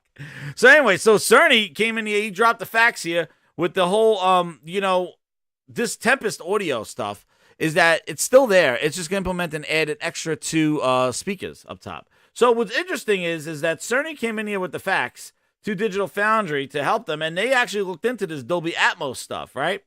So apparently, here we go, Digital Foundry. Your AVR, the receiver does switch to Dolby Atmos mode. You can see that it's active. Now, apparently, the fact that now Dolby Atmos is supported by the PlayStation 5 in this beta, I haven't tested it yet out, but now it will decode to to Dolby Atmos, which supports now 2 more speakers, right? So basically, it's still using the 3D audio, but it's adding those extra speakers to it from what Cerny wrote to them to explain the Tempest audio and the audio. And the 3D audio on the PS5 is kick-ass. That's all I'm saying. Now, this whole Dolby Atmos discussion coming to PS5, Xbox, we had it before, they said. We had it already. Remember, Sony makes headphones and does a lot of audio stuff, all right? That's why Microsoft, what they do, they just slap on a lipstick on a pig. So they basically took Dolby Atmos from the Windows 10 store, Windows 11 store, like who goddamn uses that? And you got to download and buy the Dolby Atmos license for $14 in order to use it. Now, there are some headphones like the Plantronics Rig that will work with it. That will come actually with the code. But you got to pay for Dolby Atmos licensing, even on PC. And then what's crazy is there's all this Dolby Atmos talk. All of a sudden, 3 years later, we're still finding out that Dolby Atmos lags on Xbox. Let's hear it. What is more interesting, though, is that so when engaging Atmos on the system, your AVR, the receiver does switch to Dolby Atmos mode. You can see that it's active. There's no additional latency between the sound playback PlayStation, and no the latency. visuals on screen. Cerny was right. And this is key Cerny because Letter. specifically when using Xbox with Atmos output, I've never been able to get rid of the lag issue. Right? Me neither. I Right, was you gonna have ask the same about problem, this. right, Tom? Yeah, exactly. It's the bitstream encoding and decoding, isn't it? Yeah. It has a noticeable delay. So like if you're playing a game, like Gears 5 sounded really good with the Atmos enabled, but the lip sync goes all it's off. The lip sync's And wrong. especially the guns as well. The guns, you can see it right away. You take a shot and you see the first muzzle flash appear, but then the sound is delayed and you really feel it. And I found that really distracting. So I always just ended up going back down to regular Dolby Digital 5.1 instead. And haven't been able to really enjoy Atmos on there, despite having this bespoke Atmos presentation. So I've never really understood what's going on there, why there's that little bit of delay. Always with Some Xbox. people were blaming Delay, eARC frame and pacing. ARC, but I'm not using ARC in my setup. I'm just piping the Xbox Why? directly into the Me AV neither. receiver. So it's true though, if you enable eARC, if you plug it into the TV and you use ARC, then the Atmos delay gets about 3 times worse, and it's just unbelievably bad. Like it's really bad, unusable. When going direct to the AV receiver, it does produce less lag for the sound, but it's still not right, as you saw. I mean, I've read about this lag things for years now, and I'm surprised that there hasn't been a solution forthcoming from Microsoft. I've been pestering some folks at Microsoft about it off and on as well, and they're, I don't know what the issue hear is you, there. though. It's very strange. What is It's always strange. Always like it's years they've been going on. We heard you. Phil said we heard you. We take the feedback, Frog. They heard you. Yeah, but you know what, Jens? Do we know the reason Dolby Atmos doesn't work on Xbox? They already It's said Windows, it. It's dude. Windows. He says it It's lags on Windows. Windows. Windows is so trash. Windows. It lags That's on why Windows. I said they said it right put so here. much Microsoft.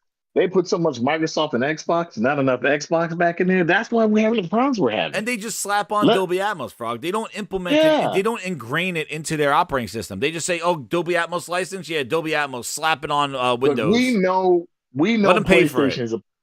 We know PlayStation is Sony's product, but when we talk about PlayStation, we think of PlayStation as its own separate thing outside of Sony. We really do.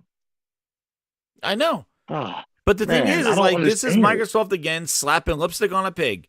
We got Dolby Yeah. Atmos. Let's just tell them we got Dolby Atmos. You got to pay for the license Yep. on Xbox, $14.99 for it, and then it lags with Dolby Atmos. He's saying lags, and then they're saying True Virgil. You're talking crazy again. He says it lags right here. Here he goes. He did a test in Hi-Fi Rush. It has a latency test, and watch this. He noted that the rendering latency for the new speakers is identical to what it has been in the past, and that is to say, all the different sound output options on the PS5 are still basically no latency. Story that we did on last week's Direct actually aroused a lot of interest. No latency on the PS5 from Mark Cerny. Again, Sony does it better again. So Microsoft spoke years of having Atmos, even with the One X. Oh, we got Atmos. We got Atmos. It came out with the Series X, right? We got Atmos. We got Atmos. Sony got 3D audio. Well, Atmos. We got Atmos. And then Sony comes around and says, okay, yeah, well, here's 3D audio. We're going to add Atmos now to our 3D audio. And no lag. Done. We're done. Move on. Meanwhile, shit's been lagging on Xbox for years. Phil kissed the 3 different fan fests. He's been there hugging, kissing people, signing asses for 3 years. They've been telling him that there's been lag on Atmos. I heard you. Did he take it on the chin for that one? This is the bullshit that they do. They go out there like celebrities, and meanwhile, they laugh you right in the face when there's legitimate complaints. Now, because Sony brought up Atmos now, you're coming out and addressing it, and it's still broken to this day. And here he says. In terms of the Xbox side of things and the lag that is being experienced there. And you put together a test and basically did some, I guess, sort of crowdsourced data gathering on what's happening on Xbox. And I think those results are worth sharing. Yeah, that's right. So basically, someone raised the idea of like, hey, Hi-Fi Rush has a latency test in it. So my idea was, all right, essentially film the latency test in action using a slow motion camera. A bunch of different people posted their results, and we found that in all cases there is in fact a delay when using Atmos, just as if we thought. And if you're using eARC from your TV, the latency is insane. It's like 400 something milliseconds or worse. Like, it's unusable. What? Yeah, it's bad. If you go directly to Okay. an AV receiver, or you use something like the Shark to extract the eARC data, it massively improves things, right? And I think there's a lot of this sort of placebo effect, where like, oh, it's fixed. And it is improved, but it's not actually gone. All of these different ways, I've never been able to eliminate it. And it seems like nobody else has either completely. And because it's also an issue in Windows, I think it's just like it's some sort of software issue with how they're handling it. I mean, is Atmos, the whole 7.1.4 setup, just not usable without any form of lag on Xbox? I've not found a way to eliminate lag entirely. How annoying the lag will be is going to vary from person to person. This week was eye-opening because I was talking with several different people that actually have been testing this as well. They thought it was fixed, but then they actually did this test and determined, oh, it is actually quite delayed. And for Xbox, I would recommend using the uncompressed options. Uncompressed stereo seems to be perfect. The uncompressed 5.1 and 7.1 are almost there. Just a very slight delay, but they're pretty much just, it's negligible. Even if you just use Dolby Digital, like just straight Dolby or the DTS option, there is also still a delay. It's just Atmos is worse. There you go. Don't use Dolby Atmos on Xbox. So if you bought it, and you had to pay for it too. DE says over 10 frames of latency on 30 frames per second. Dude, it is crazy. It is insane that Sony implementing Dolby Atmos has now proven as bad news for Xbox. Again. Like, this company, like, and what's crazy is that it comes up. Oh no! We suck again! Like, what's crazy is that it's been all these years, and where are the forums about this? Where are the Xbox podcasts talking about how they have these Atmos setups? You know, they got 30,000 controllers, green lights all over the place, Dolby Atmos shouting from the rooftops, and none of them notice the lag. They won't bring this up in their shows and their Xbox things. And again, like, it just comes up again because somebody came around and just did something that Microsoft was marketing and touting and charging for, and somebody just came along and did it better. We've seen this so many times with Microsoft. We've seen it with motion. We've seen this with Groove Music. We've seen this with Kinect. We've seen this with just the more powerful console, and Sony just comes along and does 4K better. It does performance better, and it's the weaker console. Microsoft just sits there. They go, oh, we got Atmos, we got Atmos, we got Atmos. Here's new Atmos headphones, and it's been lagging for all these years, and they never fixed it. And Sony just shows up now after 3D Temp is now supporting Dolby Atmos with their 3D audio. Cerny did a biblical description of the details of how they implement their 3D audio tech with Atmos and just render 2 more speakers extra, but still using their native technology about it. And it's the same technology that they use in their spatial audio with their, with their headsets and stuff like that. Their spatial audio, but they've made a thing and they built it into that. And what's crazy is that Sony actually did some of this 3D audio exploration with the Platinums headsets, and also they did it with the PSVR 1. That breakout box had an audio decoder in there to simulate the 3D audio. And now they just built it into the machine, but that was the start of it. They were implementing that 3D audio near the end of the PlayStation 4, and now the PS5, they just made it to Tempest 3D and improved it. But yet again, Cerny gets the W. Cerninator coming in again. Terminated. He already terminated them with their SSD. When they had the whole let's run Ratchet and Clank on some old ass hard drives, and the SSD in PS5 from 3 years ago ran it better than a 4090 on those scenes. 4090 should be flying through those things. Well, it didn't. Optimization, architecture, Cerny's design. He talked about don't brute force 4K. Use checkerboard rendering. You'll get better effects with less cost, and also less cost to you and less heat. Microsoft went ahead with a 6 teraflop Xbox One, waste of money. Nobody ever took advantage of it, and they tried to brute force resolution at the risk of at the cost of performance issues. Same thing happened now with the Series X. All these stutters, these weird things, why is Xbox stuttering, frame pacing, all this stuff. Now lag with Dolby Atmos, the most powerful machine in the world. Why are you lagging? The most powerful console. Why are you lagging? The PlayStation is weaker. Has a faster SSD, capable of taking faster external memory, and now has the better Dolby Atmos. And guess what? They're not charging you for a Dolby Atmos license on PlayStation. It just works. Todd Howard. It just works. Why is Microsoft charging you for a Dolby Atmos license on Windows and on Xbox? Because they're a PC software company, and this is what they're making a cut on it. It's an app. And know what else, Frog? It's an and this is what's crazy. That Dolby Atmos is an app. It is not a driver. It is an app from their Windows store. So when you buy it from there, they're getting a cut because it's in their Windows store. It's a Windows Store app. Same thing on Xbox. It's a Windows Store app. So they're getting a cut from that license. They're getting a couple of dollars from that $14.99. Mm-hmm. So Microsoft making some money on that Dolby Atmos.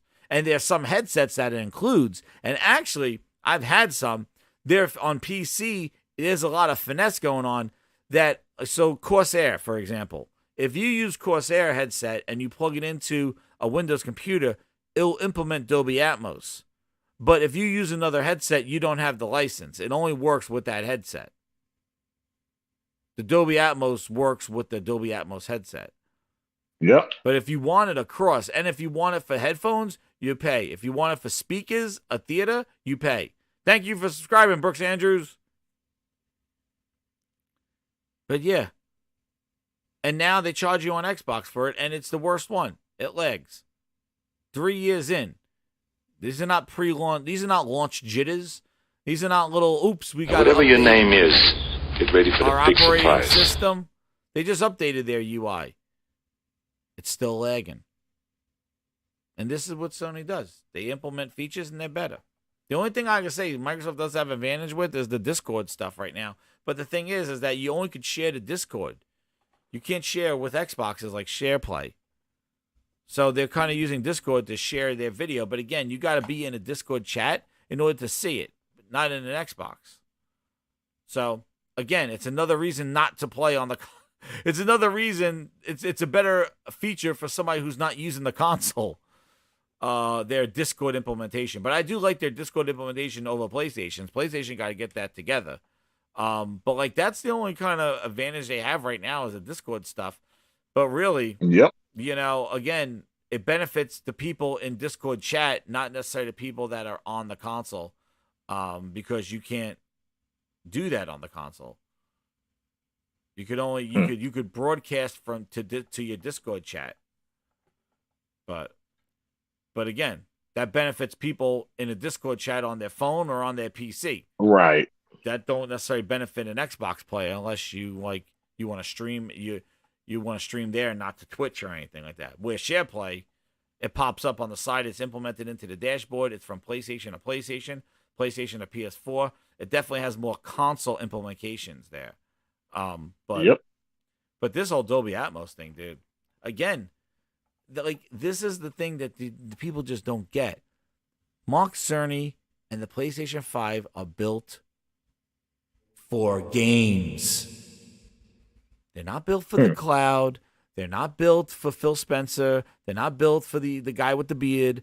They're not built for FanFest. They're not built for server blades. They're not built for Satya. They're built to play games. They went to developers saying, what do you need? This is where it's optimized. If Microsoft would have done that with their X and S, which is crazy because back in the day when the S was even announced, developers had issues about it, and they told devs to be quiet, damage control. Keep quiet about it. Not built for PC, exactly.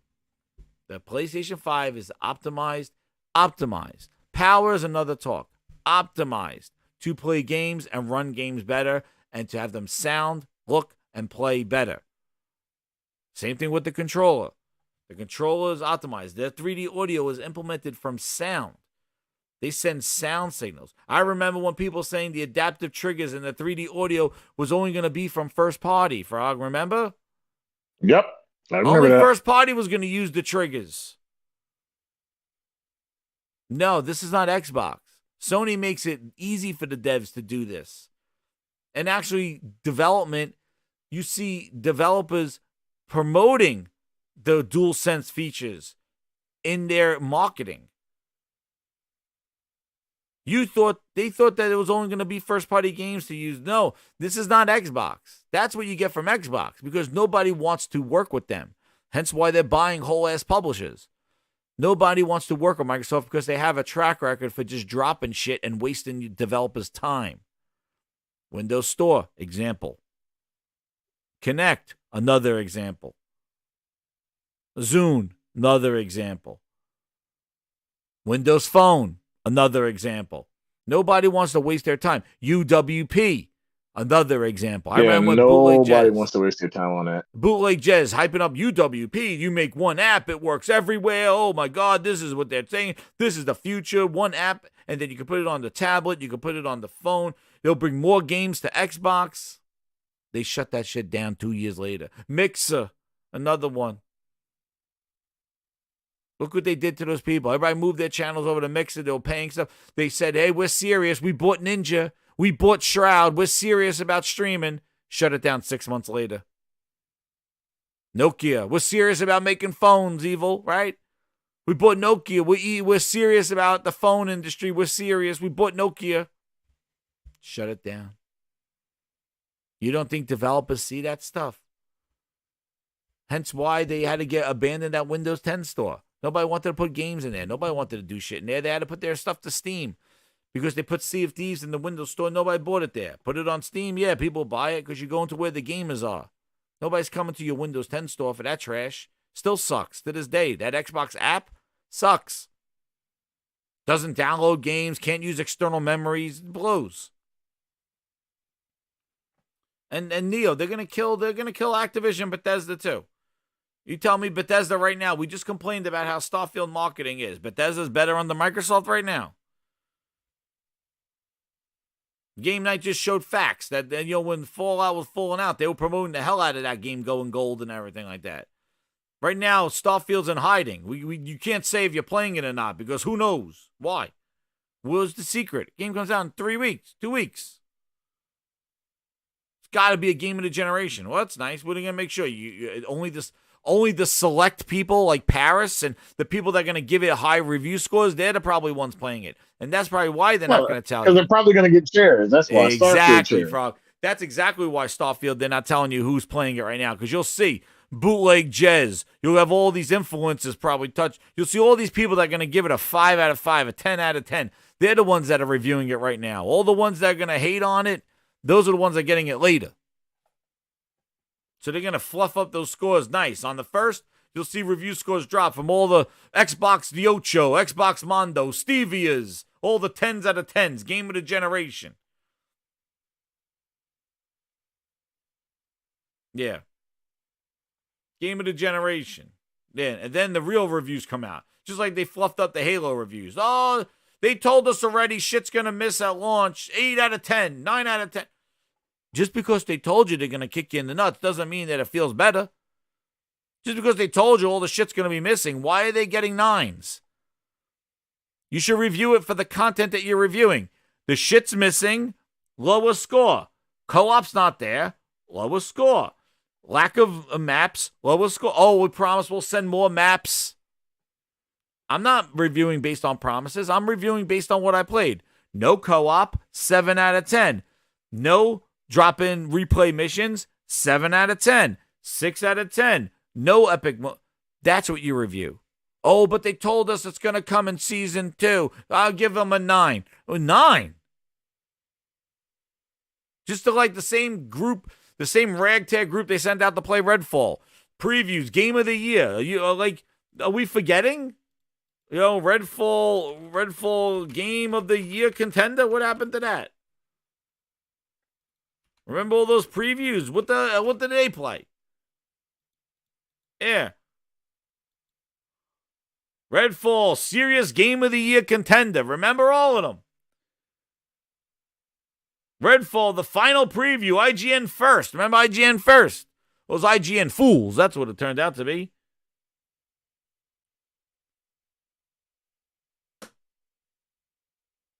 Redfall, game of the year contender. There it is. What happened? These are the ones that are getting Starfield right now. He's playing. Oh, baby. These are the people that actually played the game. Redfall. Yeah. Talk about the biggest misstep. Apparently they play. Yeah, aged like milk. Aged like rotted ass. That's what they're aged like. There you go. We trust these influences. Why does Microsoft have these kind of influences and horseshit going on? Secretive about who's playing Starfield, who's not. Ooh. What happened?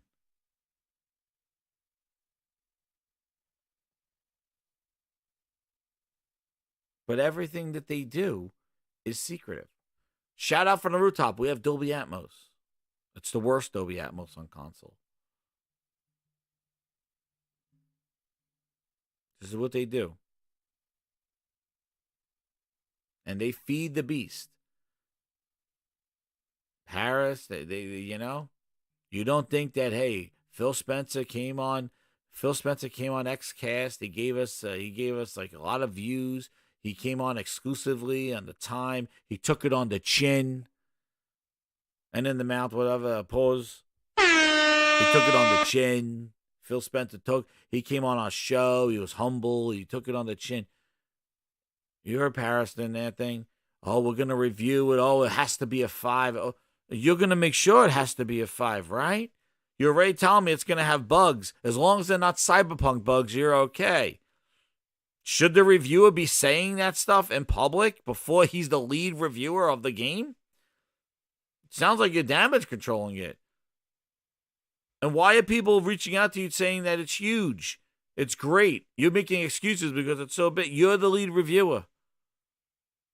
Yeah, they flew him over for Flight Sim. He's been paid for promotion from Microsoft. He's the one reviewing the game. Good job, kind of funny. Kind of ass. That's what I'm going to say. Kind of ass, kind of funny. You're a bunch of clowns over there. Take your review seriously. Yeah. The lead reviewer. What are you going to say? Oh, yeah, a couple of interns helped me write a couple of paragraphs. So it's a collaborative review. They should. It's a month out. I'm not worried about the game. Dude, you just said how huge it is, and you're not worried about having enough time to review it and have the credits roll. It's going to be a review in progress while they give 10s out of 10s, and then his will come in as a 10 out of 10. Dude, it's such a thing. Yo, thank you, Robert Lawrence, VIP member. Gave it to Weezard. Hanging in there late to the end of the show, and Weezard got the VIP. And with that, it was such a ball washing contest. It is. It's so. I hate this. I hate all the suspect stuff with Microsoft gaming and Xbox gaming. Mhm. Because you need to earn the respect back, and the only way you're going to earn respect is by demonstrating confidence and getting us excited about your games. And how do you fail in that? Redfall showed exactly why we don't have no confidence in you. So don't you think you should do the opposite of Redfall and really hone in on the Starfield and really show us why this is the best game as it should be? Instead, it's in hiding again. 3 weeks out, game of the generation, people asking, what do I do when I land on a planet? Great. Sounds like somebody didn't do their job. And I hate it. Why so secretive? Meanwhile, they be all of a sudden, these Xbox guys becomes They come watchers when they see Spider-Man and breakdowns of Final Fantasy. Oh, the resolution. All of a sudden now they're all like analyzing gameplay. Meanwhile, they ain't got shit for Xbox gameplay.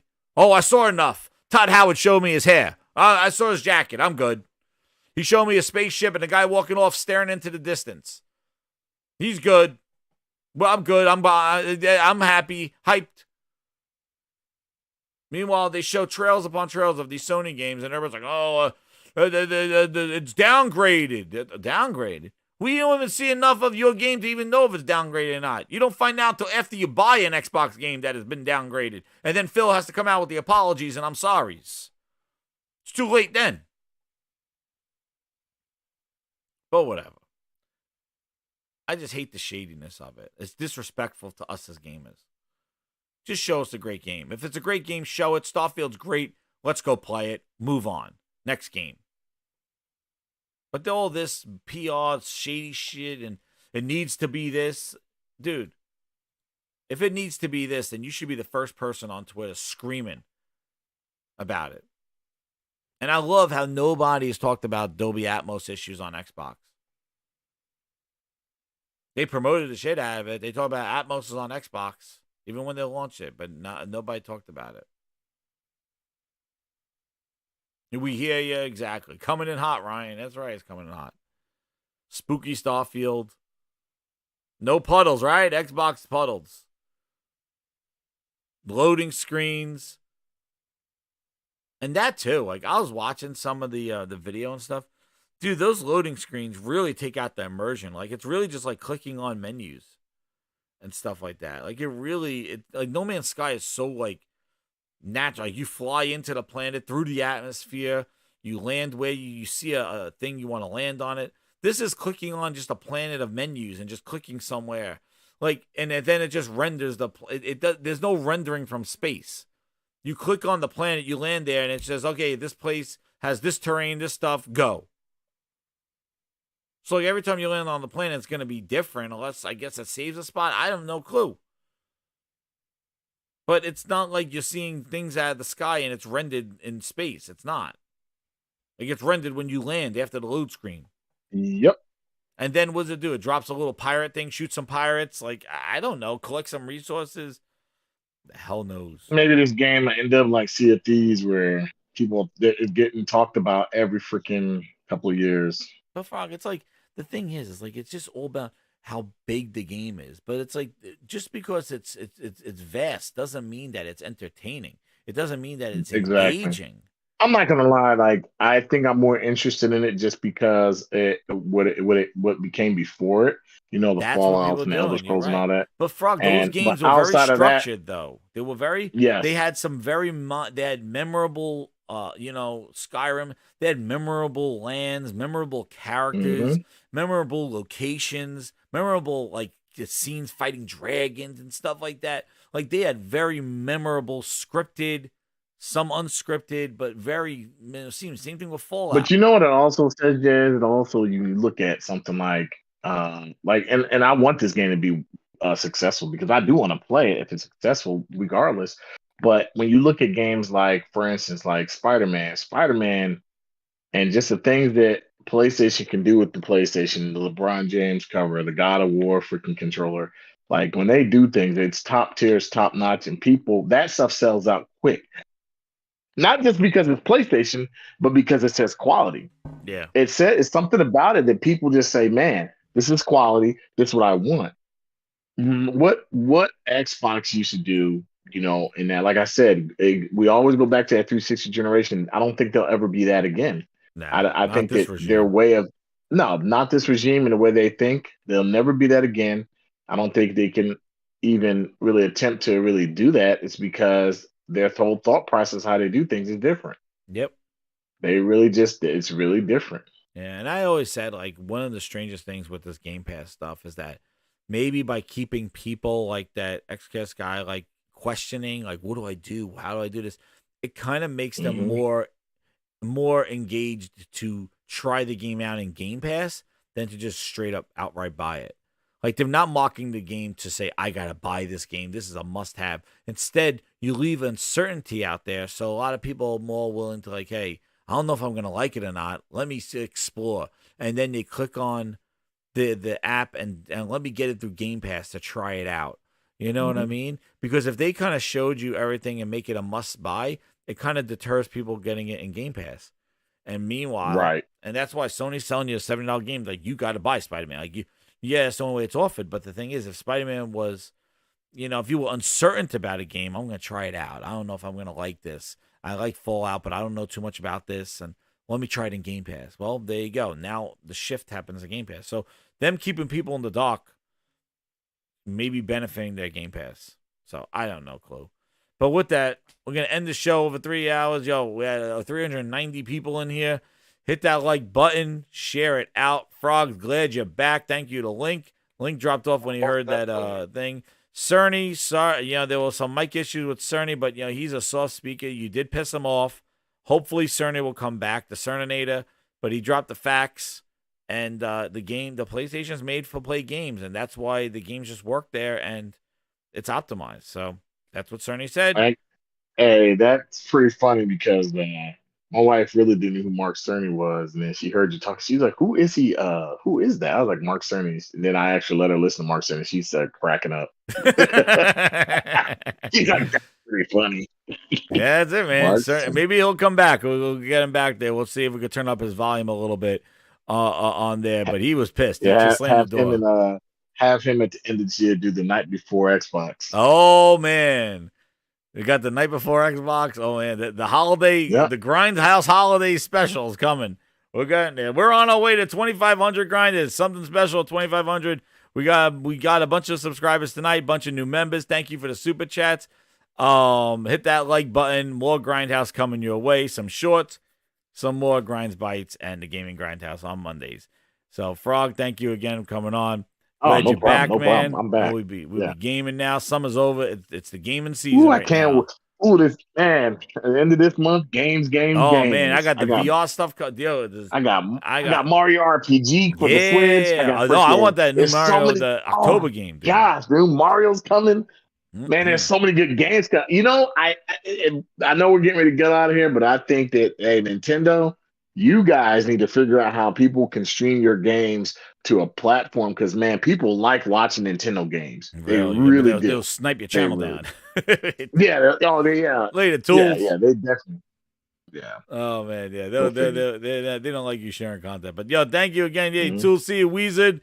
New VIP member there. Thank you again, everybody, for coming on through. And with that, we'll be playing the Phil Spencer song. And, the sponsor of this channel. Nah, there's no sponsors here. But it's Game Pass time. Armored Core 6, Claymore said. Yes, that's coming out as well. And Freddie just gifted a Gaming Grindhouse membership on the way out of the door. Let's see who got it. MG! VIP Grinder! Thank you, Freddie. Thank you, Freddie. MG, welcome to the VIPs. Good night, everybody. What a way to end it. Another VIP member. Thank you. Bye, everybody. Bye.